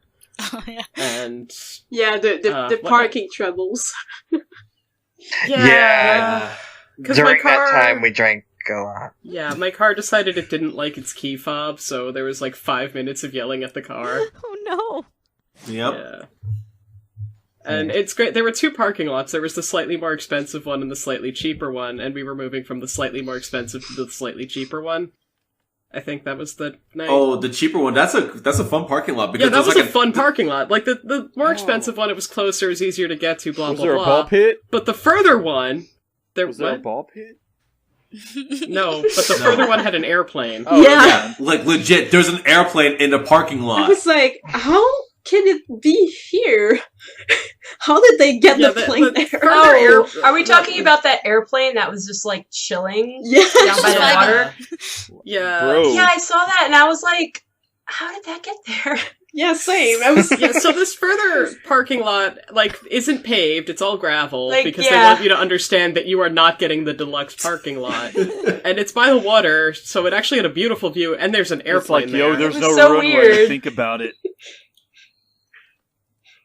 But, yeah, I guess it got there by boat. It's a VTOL. Probably. I must have missed this airplane. Or maybe it was just the weirdest thing, turning around and just seeing it there and being like, what? I have a picture of this. Yeah, I was gonna say, I'm pretty sure more than one of us took pictures of the we took pictures of it because we were gonna send it to Kat and be like, look, we kidnapped Marie. The thing about an airplane is if you push in the clutch and you just like hold that in, the airplane hovers for a little while and you can just take off from anywhere. That's how they work. There you go. Yep, there's the airplane. You'll see it in the YouTube video. Yeah, then so then it was also like we had to walk back, so that gave us plenty of time. So we get back and we're sober, and you guys are not. Are you? Okay. Yeah. Yes, you are. Yeah, at that point I had to drive a car. Yeah, I was sober. But then you came back and you got hella drunk, right? Then I came back. I got one thing to say to you, touche. But yeah, we just watched episode 2, and then we figured that was enough torture for you, Xenofam, and we stopped recording. But then we watched episode 3 and 4 after that. Watched is in quotation. Yeah, we were pretty wise by then. I was watching. Yeah. Junior came to the screen and I was hooked to the screen and said, "Have at it." Yeah, we did break out the Dojin. That was funny. Bro, I am just sitting here. I wanted y'all to judge me, and none of you judged me for that Final Fantasy VI one. No judge zone. I have no space to judge anybody for their Dojin. I'm still here. I'm still here. That's all I gotta say. Still I am just. But yeah, it was a really fun night, and after that, like, people kind of just like went off and did their own thing. So Robin, David, Tyler, Nick, and I, we were just like, hey, we still got a buzz. Why don't we just walk around a convention? So we were just, so we went downstairs. Yeah, we I went remember downstairs you guys posted pictures at like 2-3 a.m. or something, still walking around. Yeah, I was surprised when you responded though, because I was like, "Weren't you going to bed?" I was surprised when I was packing. Still awake. I think that was like the best picture that was taken of me too. So. Yeah, we took over the gazebo. It was all really good night pics over there, but. No, they're actually really nice pics. No, yeah, not even kidding. Found some nice... Those were, yeah. We found some free lip balm. That was fun. Did yeah. I use that? Yeah. I used it. What was the one guy we found that was went like out my mouth? Was it one guy that was dressed up in the Hooters? Oh, yeah, that guy. Yeah, we saw the Hooters guy. The only guy I can remember off the top of my head is the guy who was dressed as Weather Report from JoJo Part 6. I'm like, oh my god, I've been looking for you all day. Yeah, we got him too. We got the Hooters guy. We got Flava Flav. And Keanu Reeves. And Nick Cage, yep. Keanu Reeves. Nick Cage in air quotes. By the way. Keanu Reeves changed into Nick Cage, and I was like, the bees in my eyes right now. These were cutouts. Did you guys go to the game room afterwards? How dare you? We did go to the game room initially. How dare you, Tyler? Yes. They were actually there. This was that big of a convention. Okay. That was actually them. Yeah, we went to their game room. I feel like you don't need a big convention to get Flava Flav. You can to go. say it was that authentic con experience that I've been craving. You can say they're 2D all you want. They're real to me. So the game room. Yeah, the game room. So I gotta say, the game room was pretty weak. There was not a lot of variety there. I guess it's because not even. I was gonna say it's hard to compare. No, that's not true. I've gone to other anime conventions with more interesting game rooms than what they had there. They had a few arcade machines. They had the Taiko no Tatsujin machine. They had some Jubeat ones. They had a couple other rhythm games, and they had the Gundam games. And then, those were the main arcades that they had. And I was super disappointed by that because I've got the other game rooms where it's, insane. There's all these old school, candy cabinets. You get all these SNK games, all these awesome fighting games, all these nice shoot 'em ups. But, none of that was there. They also didn't even have, Groove Coaster. So they didn't even have the rhythm games I wanted to I gotta say, after the Galloping Ghost, that place was a real letdown. It was. And I think I saw a Tokyo Arcade Attack. Is that what they're called? Tokyo Attack. Right. So they tend to, provide arcades to other conventions. And they got really good machines. I've seen them at other cons, and they had all this really awesome stuff. These great rhythm games. But, here, I just wasn't seeing a lot of it. They didn't have a lot of really interesting machines there. they had Tank, which was kind of cool. I wish I played that. Compared to other events, the arcade was severely lacking. And the games themselves, too, it was just nothing special. There were you had several Smash Toho. 4. There was a lot of Toho. Not Smash 4, Smash Ultimate. Yeah, I'm gonna get to that. This was the one cool thing about it. There was a corner that was just entirely dedicated to Toho. They had a whole bunch of, older PCs set up with, the Toho shoot 'em ups. There was the fighting game that was there. And then they had them running on projectors, too. That was actually really cool. But outside of that, the game room was very unimpressive to me. I've seen some other conventions where I go to a game room, I'm like, whoa, this is awesome. I want to spend hours here. MagFest game room, for example, is incredible. Their game room is insane. Xenofam, you go to MagFest, you check out that game room. And the best part about MagFest game room is that it's open 24 hours.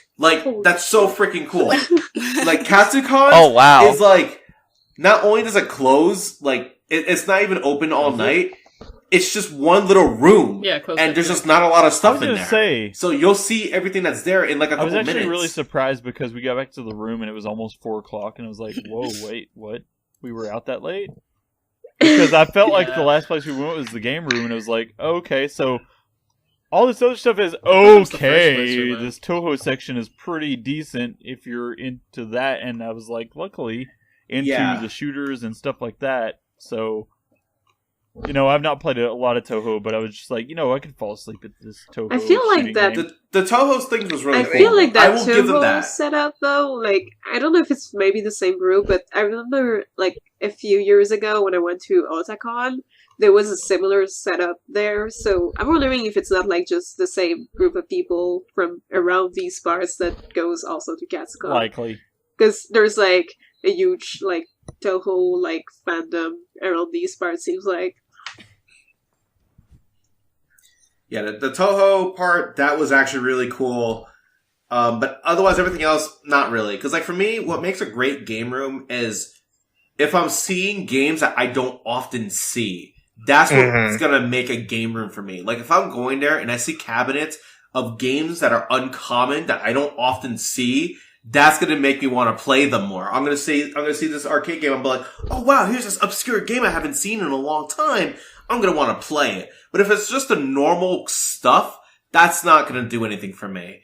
Taiko no Tatsujin, that's cool, but every convention has that. It's not something that's standing out to me. The Gundam machines, okay, that's kind of cool too, but again, it's just too little, there's not enough there. There's a couple things that are kind of cool, but compared to other events, they could do way better. So, Justin, may I just backpedal a little bit to the drunken Xenosaga party, because I want to bring up also that we were wondering for a little while we were getting ready to watch this, is Jesse from the old forums, from the old Godsip forums, going to be around, because we thought, they might join us. And they did. They walked in like the last minute. We were just about to start watching the show.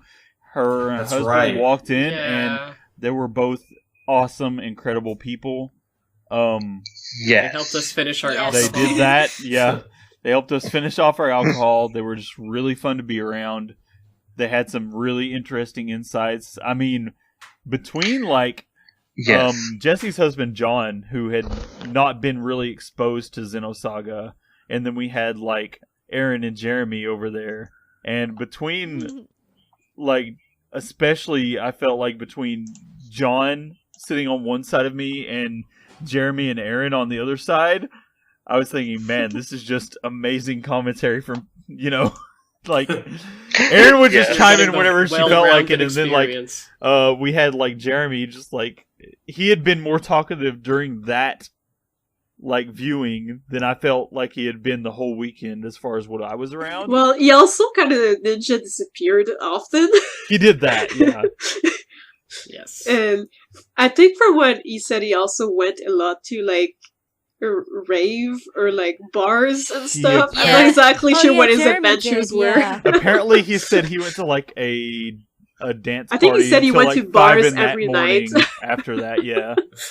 Which was he went to a party, and then I called him, and his phone answered, and he didn't realize it, and I just heard music thumping and people. Oh my god! It sounded like a fun time, but I was like, "Oh my god!" So Jeremy was really great. Worried, but you were of course great, Y-Fish. Erin, I try. And then thank you. We had I just wanted to mention, because we hadn't before, but Jessie and her husband John were really great to be around. They made all that a lot more fun, and it was just great to meet them. They were really fun. And they showed up at the photo shoot. Yes, they did. And Jessie she was an admin back in the Godsib days, and I actually wasn't around back at that time. But Kat actually helped me reconnect to her. Yeah. Because I was looking for information as to model resources, because I was trying to get stuff together to make my albedo costume, and for that I was trying to pull models, and that didn't really work out, but it was great to meet Jessie through that. And Jessie is fantastic. Oh I know her back from the Godsip days, and she is also fantastic. I think back then, I was kind of there, but I was not, super active, because I was also on another forum at the same time. But, I did not get to interact much with her back in the days. I interacted more with some of the few others, like Kat. I would see posts from Jin or Erin, and, maybe other people too, but that's about it. I wasn't super connected back and then kind of not active and then active again. I basically discovered you're kind of in and out times. I basically discovered in my research that the Godsib forums in some way still existed, and I had found at least the text from them, and a lot of it was this admin Jessie was really active and really liked albedo. Maybe they could help me find some resources on which to base my albedo costume off of. And I didn't get quite as far as I wanted with that, but it was just great to reconnect this missing strand to her and find them, and them actually end up joining us here through all of this. It was kind of amazing. And that's awesome. Yeah, it was. None of that would have happened without Kat, to be honest. But it was Word. It was really cool. I am just really glad Jessie reached out to me a couple years ago, and we're talking again, and it's just Jessie, has a huge space in my heart, and I'm really glad she's back with us. Aww. Yeah. That's awesome. But also, Kat, you're really, like, we were mentioning it before recording, but you're really, like, a huge pillar of the community, and, like... Yeah. Yes. I don't think we would even be together right now if not for your help to just invite people over servers and just, like, you know... Yeah. Just doing all the work to keep the fandom alive all these years. Thank you. Yeah. I don't really want spotlight for or credit, but because like I don't. I have. But it's not so much credit. It's just we're thankful to you. Y'all. Like we're thankful. Let us love you, I don't damn want to it. put you on the spot, but like you're the mysterious god force behind the Xeno community. Like. Okay. Put it to you this way, right? So I've often said that I wasn't really part of the Xeno community until this podcast. I kind of just kept to myself. But like joining this podcast and then finding out about the community and then meeting said community, it's just shown me just how tight you guys are to each other and how cool you are to each other. And this is awesome. Like I love this. Like, yeah, this is so much fun. Yeah. I'm having a good time. Y'all have been really cool to me, so I'm thankful. All my friends who were ever into Xeno, I would always hear this name thrown around. It was always like Catamus this. It was like Catamus kind of was like... You cut out. So Catamus was like, oh, I've heard of her. She's like this legend or something. Oh, no. Just like meeting Catamus, I'm like, wow, this is crazy. I'm just a guy, I swear. It's that one guy, you know, but it's Catamus. But, like, honestly, like, without this podcast, I'm not sure if I would still be in the Xeno community. Because I've just sort of, like... Well, it's a big old circular thing. And, like, I got really despondent when people started using Xeno Underground just to have arguments about which is better, Xenoblade or Xenogears or Xeno Saga. Yeah, there started to be a lot of the split there, sadly. So, like, I ghosted on my own community for quite a while, and being on this podcast and being able to talk about the thing that I love is much more fulfilling than running a half-dead forum. Like, I'm not gonna close down, and there's still the resource site that Xeno Underground is part of, but I am done being a forum manager. Yeah, I don't blame you. Yeah, it's rough. Yeah, you put in a lot of work and you did your part. But yeah, like there's this, I'm done being an admin of things, but I still know so many people, and like if there's something somebody needs, if I don't know it, I know somebody who might know somebody.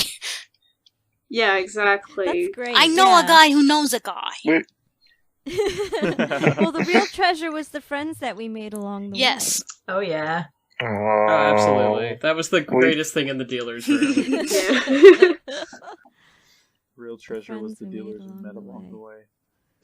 Yeah, well, I mean, that's the only reason I went to Katsucon in the first place, just for, like, the meetups and meeting you guys. Otherwise, I would not have gone to Katsucon. It wasn't just to, like... It wasn't just to wear those daddy socks in front of us, huh? That was part of the reason. To wear the daddy socks, but specifically to wear them in front of us. That was the reason I came in and didn't even realize it. So I did actually really enjoy how many of us coordinated our socks to our cosplay. Like you with the hilarious. daddy socks, and then Tyler with the Evangelion socks, because that would obviously be Alan's favorite anime. I just wear long socks. And me with C-3PO socks, because obviously Scott would love C-3PO. Also, the Evangelion sock, I just want to say that when I took a picture of the microphone to say we were about to record something, like, I didn't notice at first, but we could see your sock in the background. Oh, really? Oh, I didn't know that. I'm sorry. It's okay. It's funny. We saw. Now we know that you have beef. Now we can make a joke about Saga being like Evangelion. Oh no, Pierre's gonna kill me. No, it was Xenogears. Tyler, I would just want to say that also the Evangelion socks, just congratulations. There you go, you see it there. Thanks. Congratulations. Nope, we're done. We're not doing it. No, everyone in the podcast say congratulations to Tyler. No, we have an hour and 40 minutes, and we are going to congratulate Tyler by not making him edit that much congratulations. Thank you. I appreciate that. Yeah.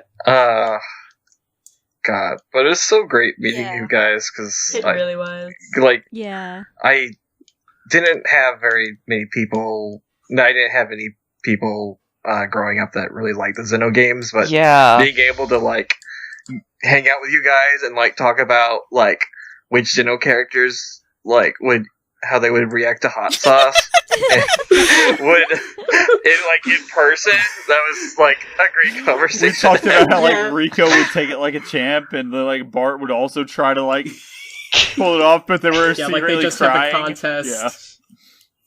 No, like they just like each bring each other like hotter peppers.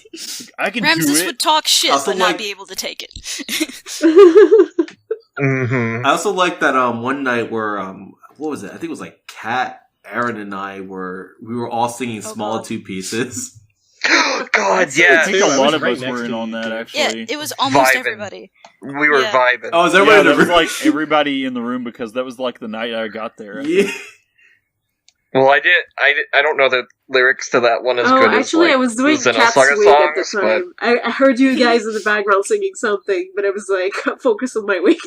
God, I know Kat was singing, because I do remember thinking, oh, Kat has a pretty voice. Nice. That was a special moment. Yeah, that was a lot of fun. Yeah. And then was that like? And then that was just a really fun night. It was just so much fun. I had a lot of fun spending time with you guys. That's why I had a lot of fun writing your Valentine's cards too. Yeah. I actually loved my Valentine's card from you. That was amazing. Yeah. Yeah. I'm like trying to figure out where to put it. I guess I could put it on my bulletin board with all of my commissioned art. Oh, Yeah, those were so much fun to make. And then I gave them to the meetup, which was so freaking fun. The Valentine's meetup at Katsucon was nuts. I was dressed up as Kazuma Kiryu, and I was giving out Valentines to people down there, and I got so many. Like, I came back to the room, and I had like a box filled with like candy, and somebody gave me a bubble. You got coffee crisps. Yeah, I got coffee crisps. Shout out to the Canadians who did that. Xenofam, if that was any of you, shout out to you. Xenofam, if you get to Canada, you need to try coffee crisps. There you go. Coffee crisps is legit. Coffee Crisp, sponsor us. Like, in Canada, we don't even have a Patreon, and we're like begging for fucking Canada, sponsors. Nestle releases all the shit they won't release to Americans for some reason. I don't know. Yeah, it's weird. We require a certain amount of rat droppings in our chocolate. So. Aerated rat droppings in the case of like aerated. There's that one like air bubble filled chocolate that they sell there, but not here. Yeah, the Arrow. Arrow, yeah. Wait, we have that here. Yeah, we had a Hershey's aerated chocolate. No, wait, Hershey's. I said Nestle. It was only Nestle. Oh yeah, Nestle has a lot of stuff they don't release here, but they do there. Xeno, am I right? Hershey's has one. Xeno chocolate. Yeah, that was that was really cool. And it was I also really loved the keychains that Robin made. Yes. Oh my god. Robin made us all homemade keychains, and they were super cute. Robin, what is your Etsy? Sitting right next to me at my desk. Mine too. I don't have an Etsy. Soon, look forward to Nihilism Bots Etsy. Look forward to soon, TM. Yeah. Soon, TM. I have to like figure out prices, but they're amazing. Trust me. Figure out other things in my life. No, but they're really, really good. Thank you so much. Yes, thank you. And except thank for you, Numa, Erin. they were fun to make. Numa can get a new outfit. Next time I draw Numa wears a party dress. Numa, yeah. Numa, yeah. Oh god, what year is it? I thought we had a ban on old memes. Okay, so like, may I just bring up that there was an exhibit meme posted in the chat today? So no. Yeah, you're right. Never mind.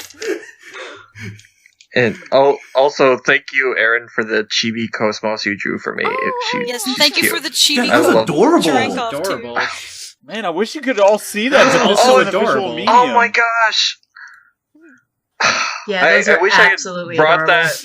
Look for the YouTube video. I actually met Paul Paul St. Peter today. I wish I could have brought that to sign for you. I didn't think about that. Oh, shoot. It's okay. I'm gonna mail you eventually what I got signed for you. I would not have been able to his voice be in the same room with God. him. Yeah. The back you can his voice has this presence that you could just feel. Why do you think even in the back I'm room. Cherenkov, huh? I just you could feel feel presence breathing down the back of your neck. Nick, I swear to God. Actually, as long as we're saying nice things to Kat, happy birthday, Kat. Thank you. Happy birthday, Kat. Happy birthday. Thank you. Happy birthday. Happy unbirthday to all of y'all. I love y'all.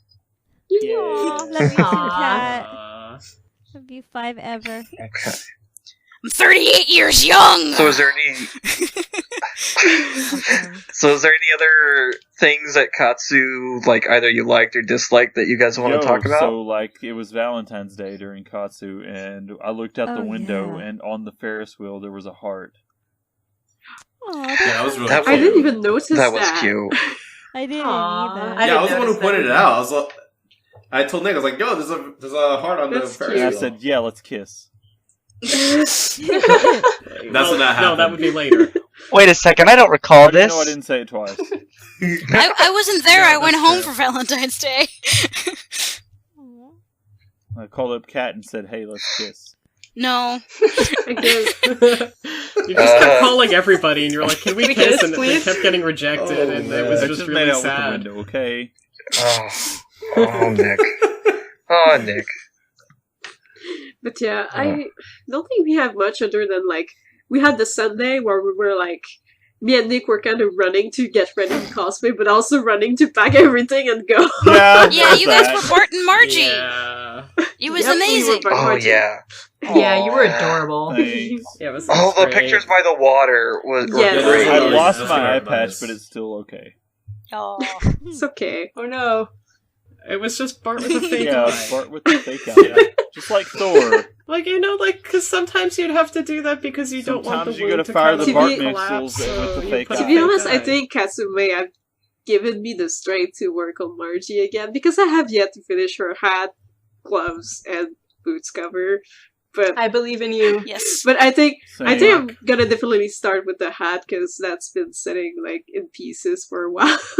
I was not in the mood to work on it much, but now I think I have the energy for it, so I'll probably try to make at least the hat for maybe Katsucon, I'll see, which is very soon. But nice.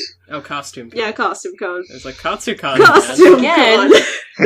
That was fast. Yeah, I have a con mid-March, which is very soon, which is in Montreal. It's basically called Costume Con, and they're moving con that are pretty much about costumes, so their dealers will be pretty much materials for costumes. So yeah, I'm probably gonna drool all over and, like, be very tempted to buy a material for cosplays I'm not really making yet. Yep. And but yeah, we'll see. Then there's the life con called Consume Con. ConsumeCon? No, I'm just kidding.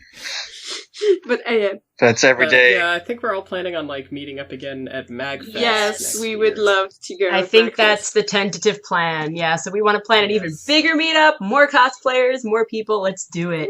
Yeah, especially. I think as well. I feel like just our group of Gatsu kind of stirred up a bit, like, a bunch of cosplayers, like, in different places. Yeah, I've talked to a few on Instagram. There's another Albedo that I know, and she was like, she's really good. Hopefully maybe I could talk her into coming next year. Yeah, I think there's wonderful. quite a few of even like the Xenoblade crew that was at MagFest this year that I've heard that a lot of them have cosplayed Xenosaga before as well. Yep. So yeah, it's just yeah, it sounded like they wanted to meet up, so we were like, let's just piggyback on that too. MagFest sounds great. We can go to the game room 24 hours. And I feel like the Xeno fandom is gonna stay more toward Mag from what I've seen in different posts. So that's why I'm like, I think next year going to Mag would be the best choice probably, because I feel like a lot of people will go back because they all had an amazing time. So we have a higher chance of seeing more Yeah, we'll start planning Not earlier. That we didn't have a great time at Katsu. Oh no, that was amazing. Katsu was amazing. Yeah. It was a great time, but also, like, we can't ask, David to drive from Oklahoma twice. Or can we? David cruelty. Oh no! I can drive David from an Oklahoma twice, I guess. I mean, we need David and Nick to come again. It'd be great. No, we do. That's why I'm saying it's cruel and unusual punishment to be like, you have to drive here twice. Maybe I should just move in with Bot. I don't know. Yeah, just move into my house. That's fine. It's happening. Yeah, okay. It's I've met enough people from New York, right? I'll find... Yeah. Yeah. Plan is coming together. Yeah, that's cool. You can babysit my dad when I don't want to. Hello, Bot's dad. Did you know that Trump is not making America great again? Oh, yeah, okay, you'll get along great with him. Like, I'm not even being sarcastic. You'll get along great with him. Good. But yeah, aside from that, I don't know if there's anything else we need to mention much. Like, I mean, the convention was maybe not perfect in terms of organization, especially, like, from what I've heard with, like, well, we've seen a bit of it, but, like, how they were trying to keep people who did not have any badge into the village. So they were trying to make people who did not have a badge go all around the building outside to go, like, get their badges inside from the other door. And, like, they kept trying to check badges, and the hotel keys kind of very floppy ways. We're also not sponsored by Katsucon, by the way. How many times do I walk into the building and people will be like, hey, where's your badge? And I'm like, hey, you want to see my hotel key? Yeah, that was something I didn't care for. I don't understand why they were checking badges at the hotel entrance. Yeah, this is stupid. They almost didn't let me in. I'm not even sure that's my legal. Stuff. But, I don't know. But yeah. Yeah, that was kind of weird. That was so weird, because, like, if you if the person needs to check in with the hotel, like, they need to pass there, so that's not a good spot for badge or every car time key check. That they said that, I was like, hey, you want to see my hotel key? Because I typically didn't have my badge on whenever we were just going out to get something. Yeah. And they were like, oh, no, that's good. Because I was like, halfway pulled my wallet out to show the hotel key, and they were like, no, you're good, go on. I'm like, yeah, that's... Oh, really? I had, like, fucking Paul Blart on my ass. I want to see that key. I want to smell it.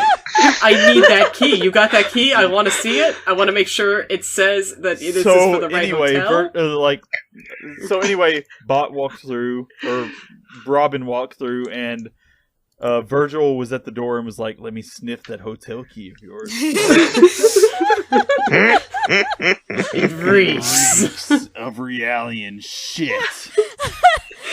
Like, yeah, because I'm with the Xenosaga group. Can I go back in now? Yes, but I'm not gonna like it. Okay. Fucking Realian scum. Alright.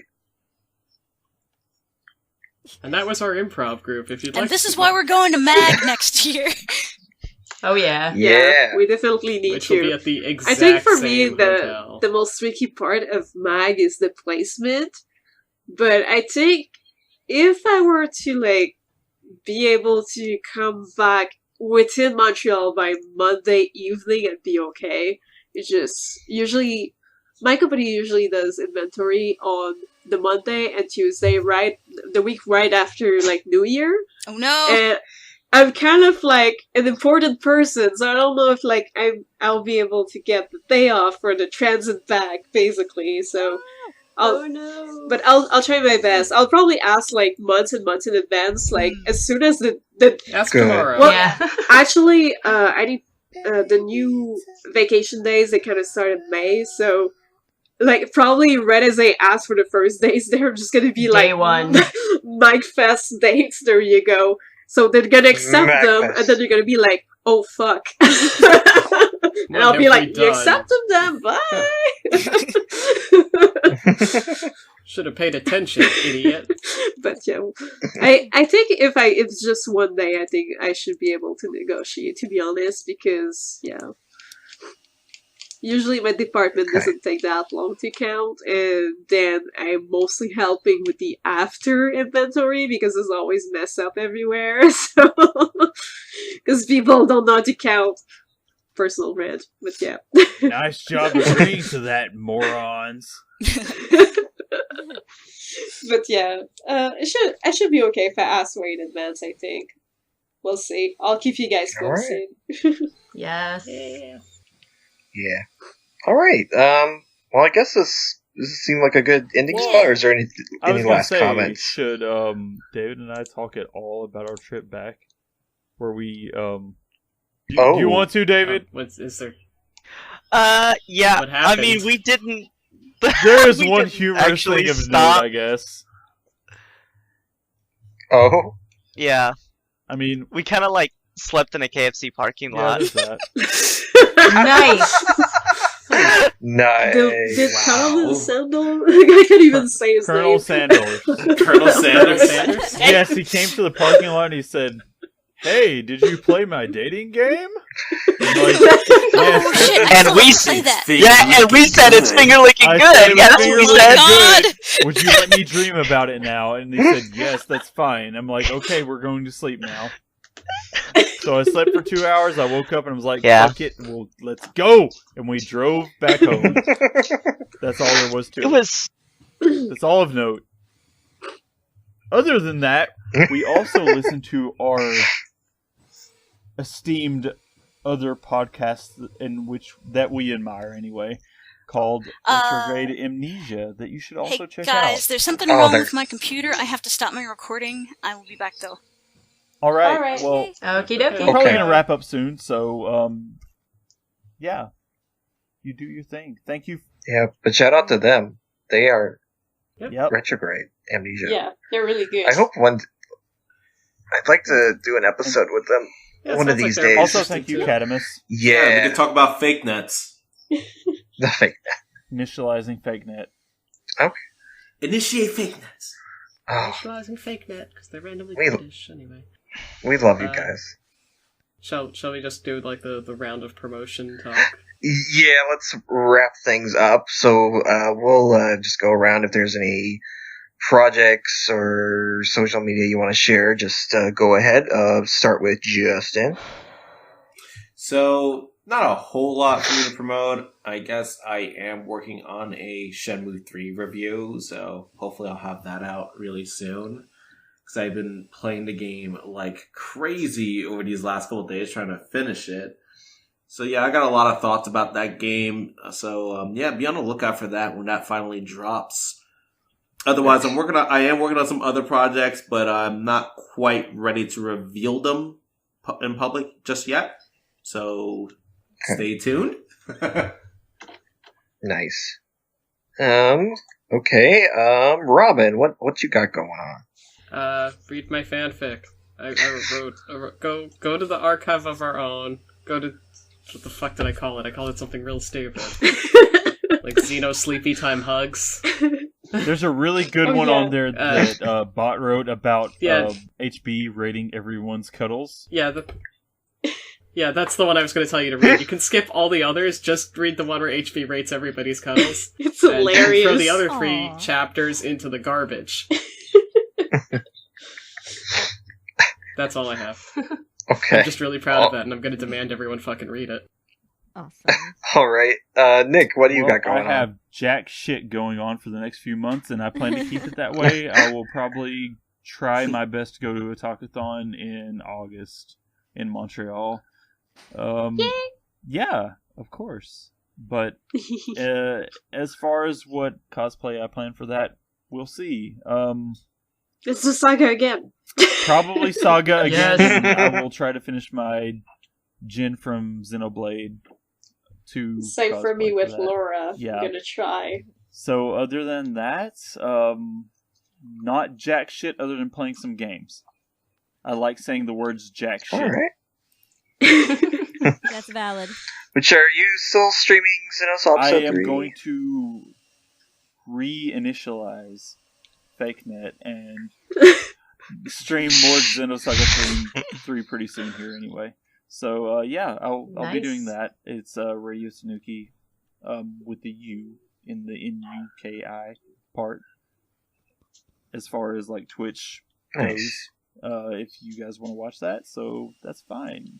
If not, well, that's fine too. But, you know, I'm going to try and get that up and running a bit better than it was last time. We had some small hiccups. And we'll, you know, hopefully small have stability issues. Yeah, there was just a few little parts where it was just like, minor skip. And I was like, I'm not digging this. So if you enjoy hearing me in any way, which I know you don't, but... You know, if you want to bear with me... Stop it! That's how I met everybody! If you want to bear with me, you can watch You can watch that. It will be going very soon.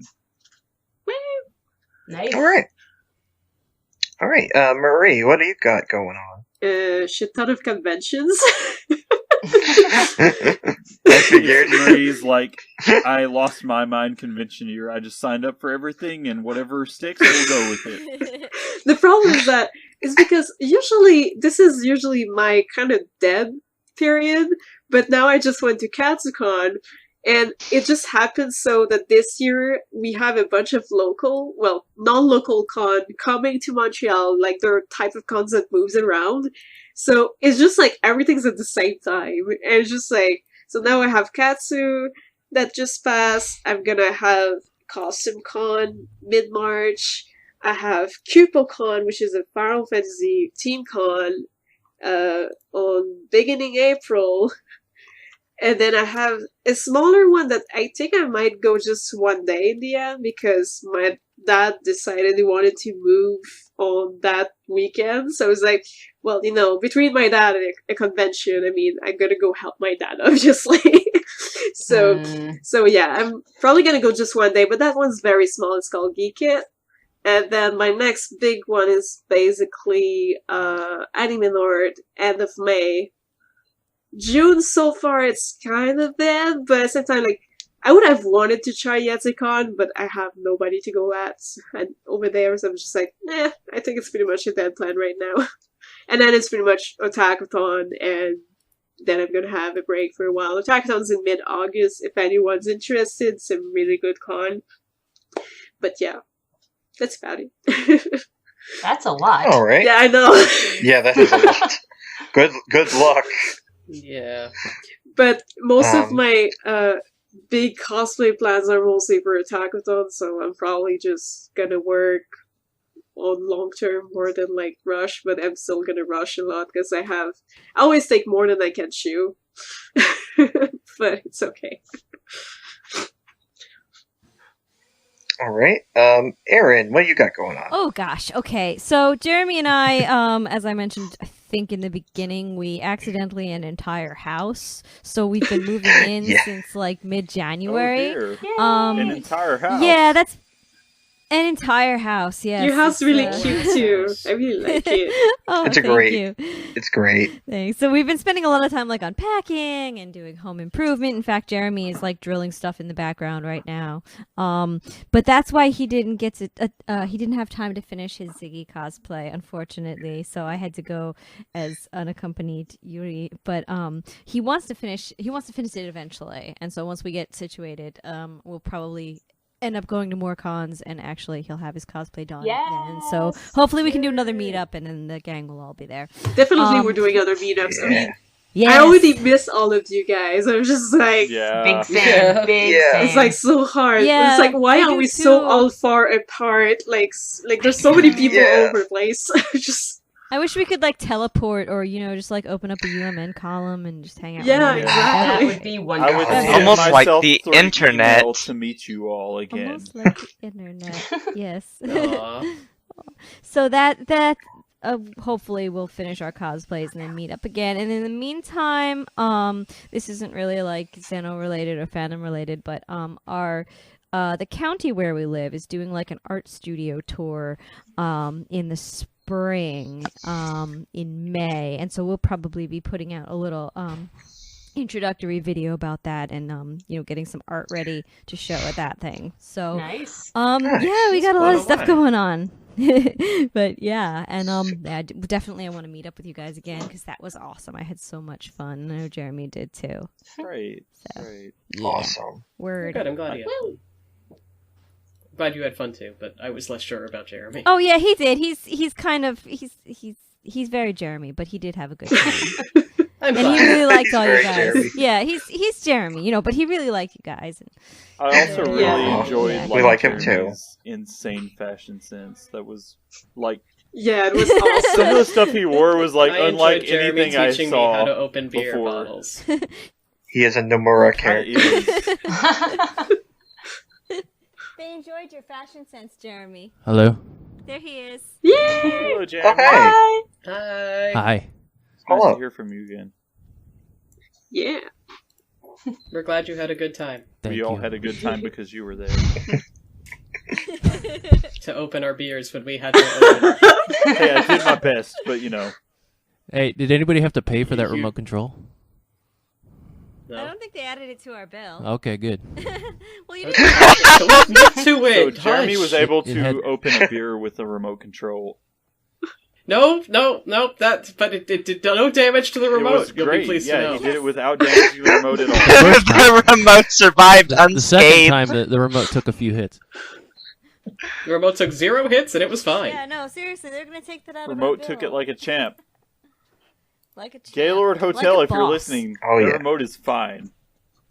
0 HP. Gaylord Hotel, No if you're harm listening, done. don't you have better things to do? Also, you're a hotel. Why is the hotel listening to our Didn't you see the ears on the side of the hotel? The whole hotel. No, God. it was hard to Like see it earbuds? past all the cosplayers. True enough. Yeah. There were way too many Deadpools in the game. Correct. There were a lot of Deadpools. All right. Tara, what do you got going on? Right now, let's see. I have nothing coming up soon. Convention-wise, I am going to East Coast Comic-Con in May.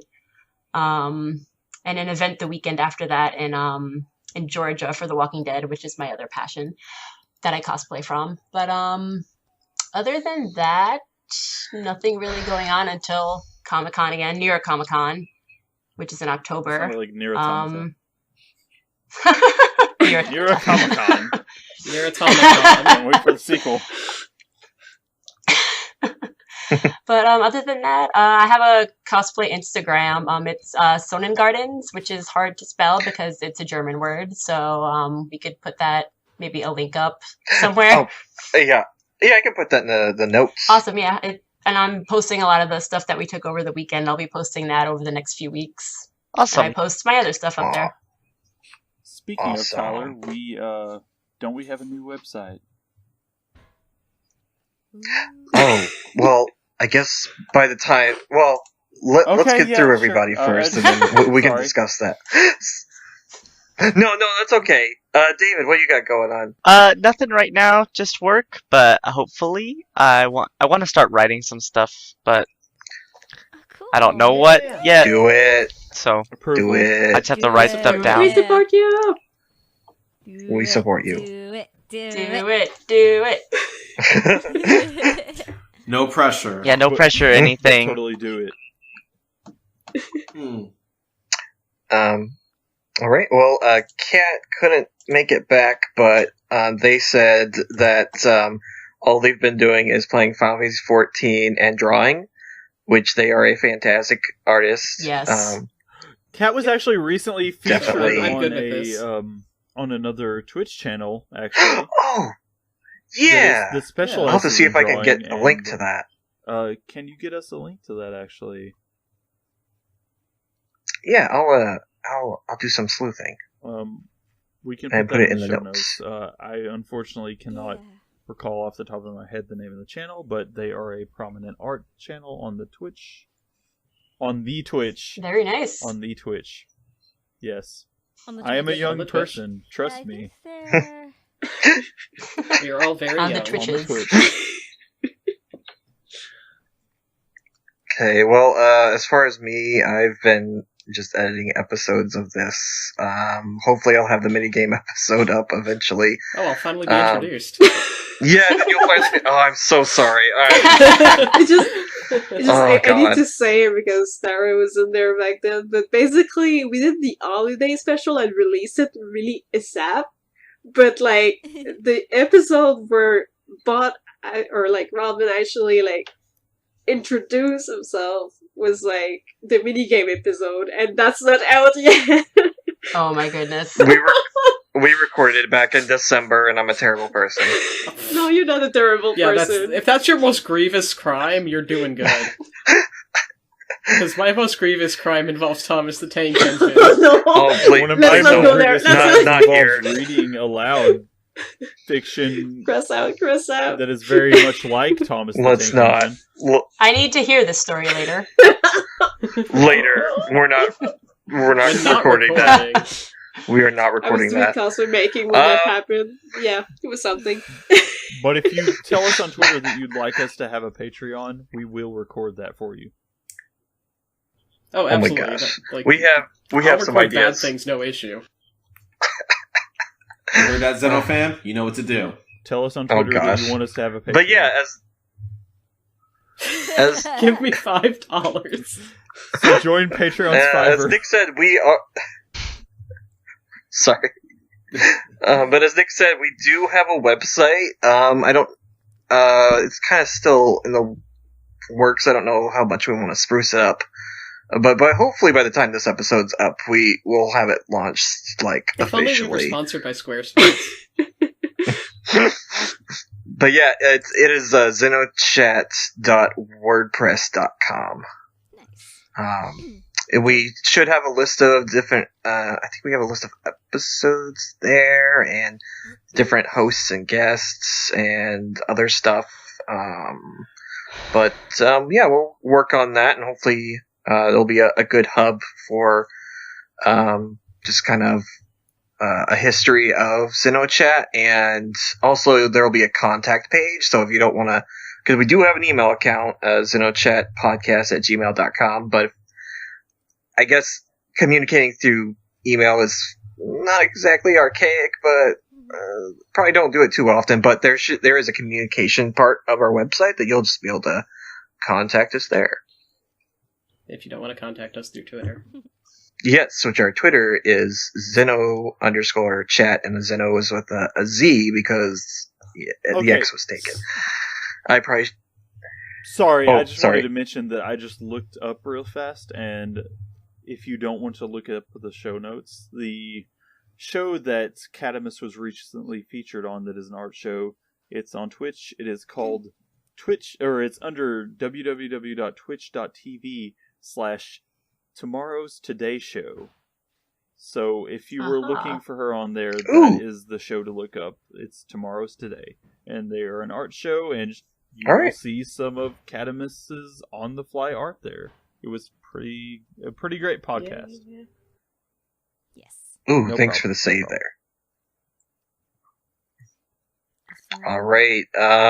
So other than that, the future of the podcast rests in your hands.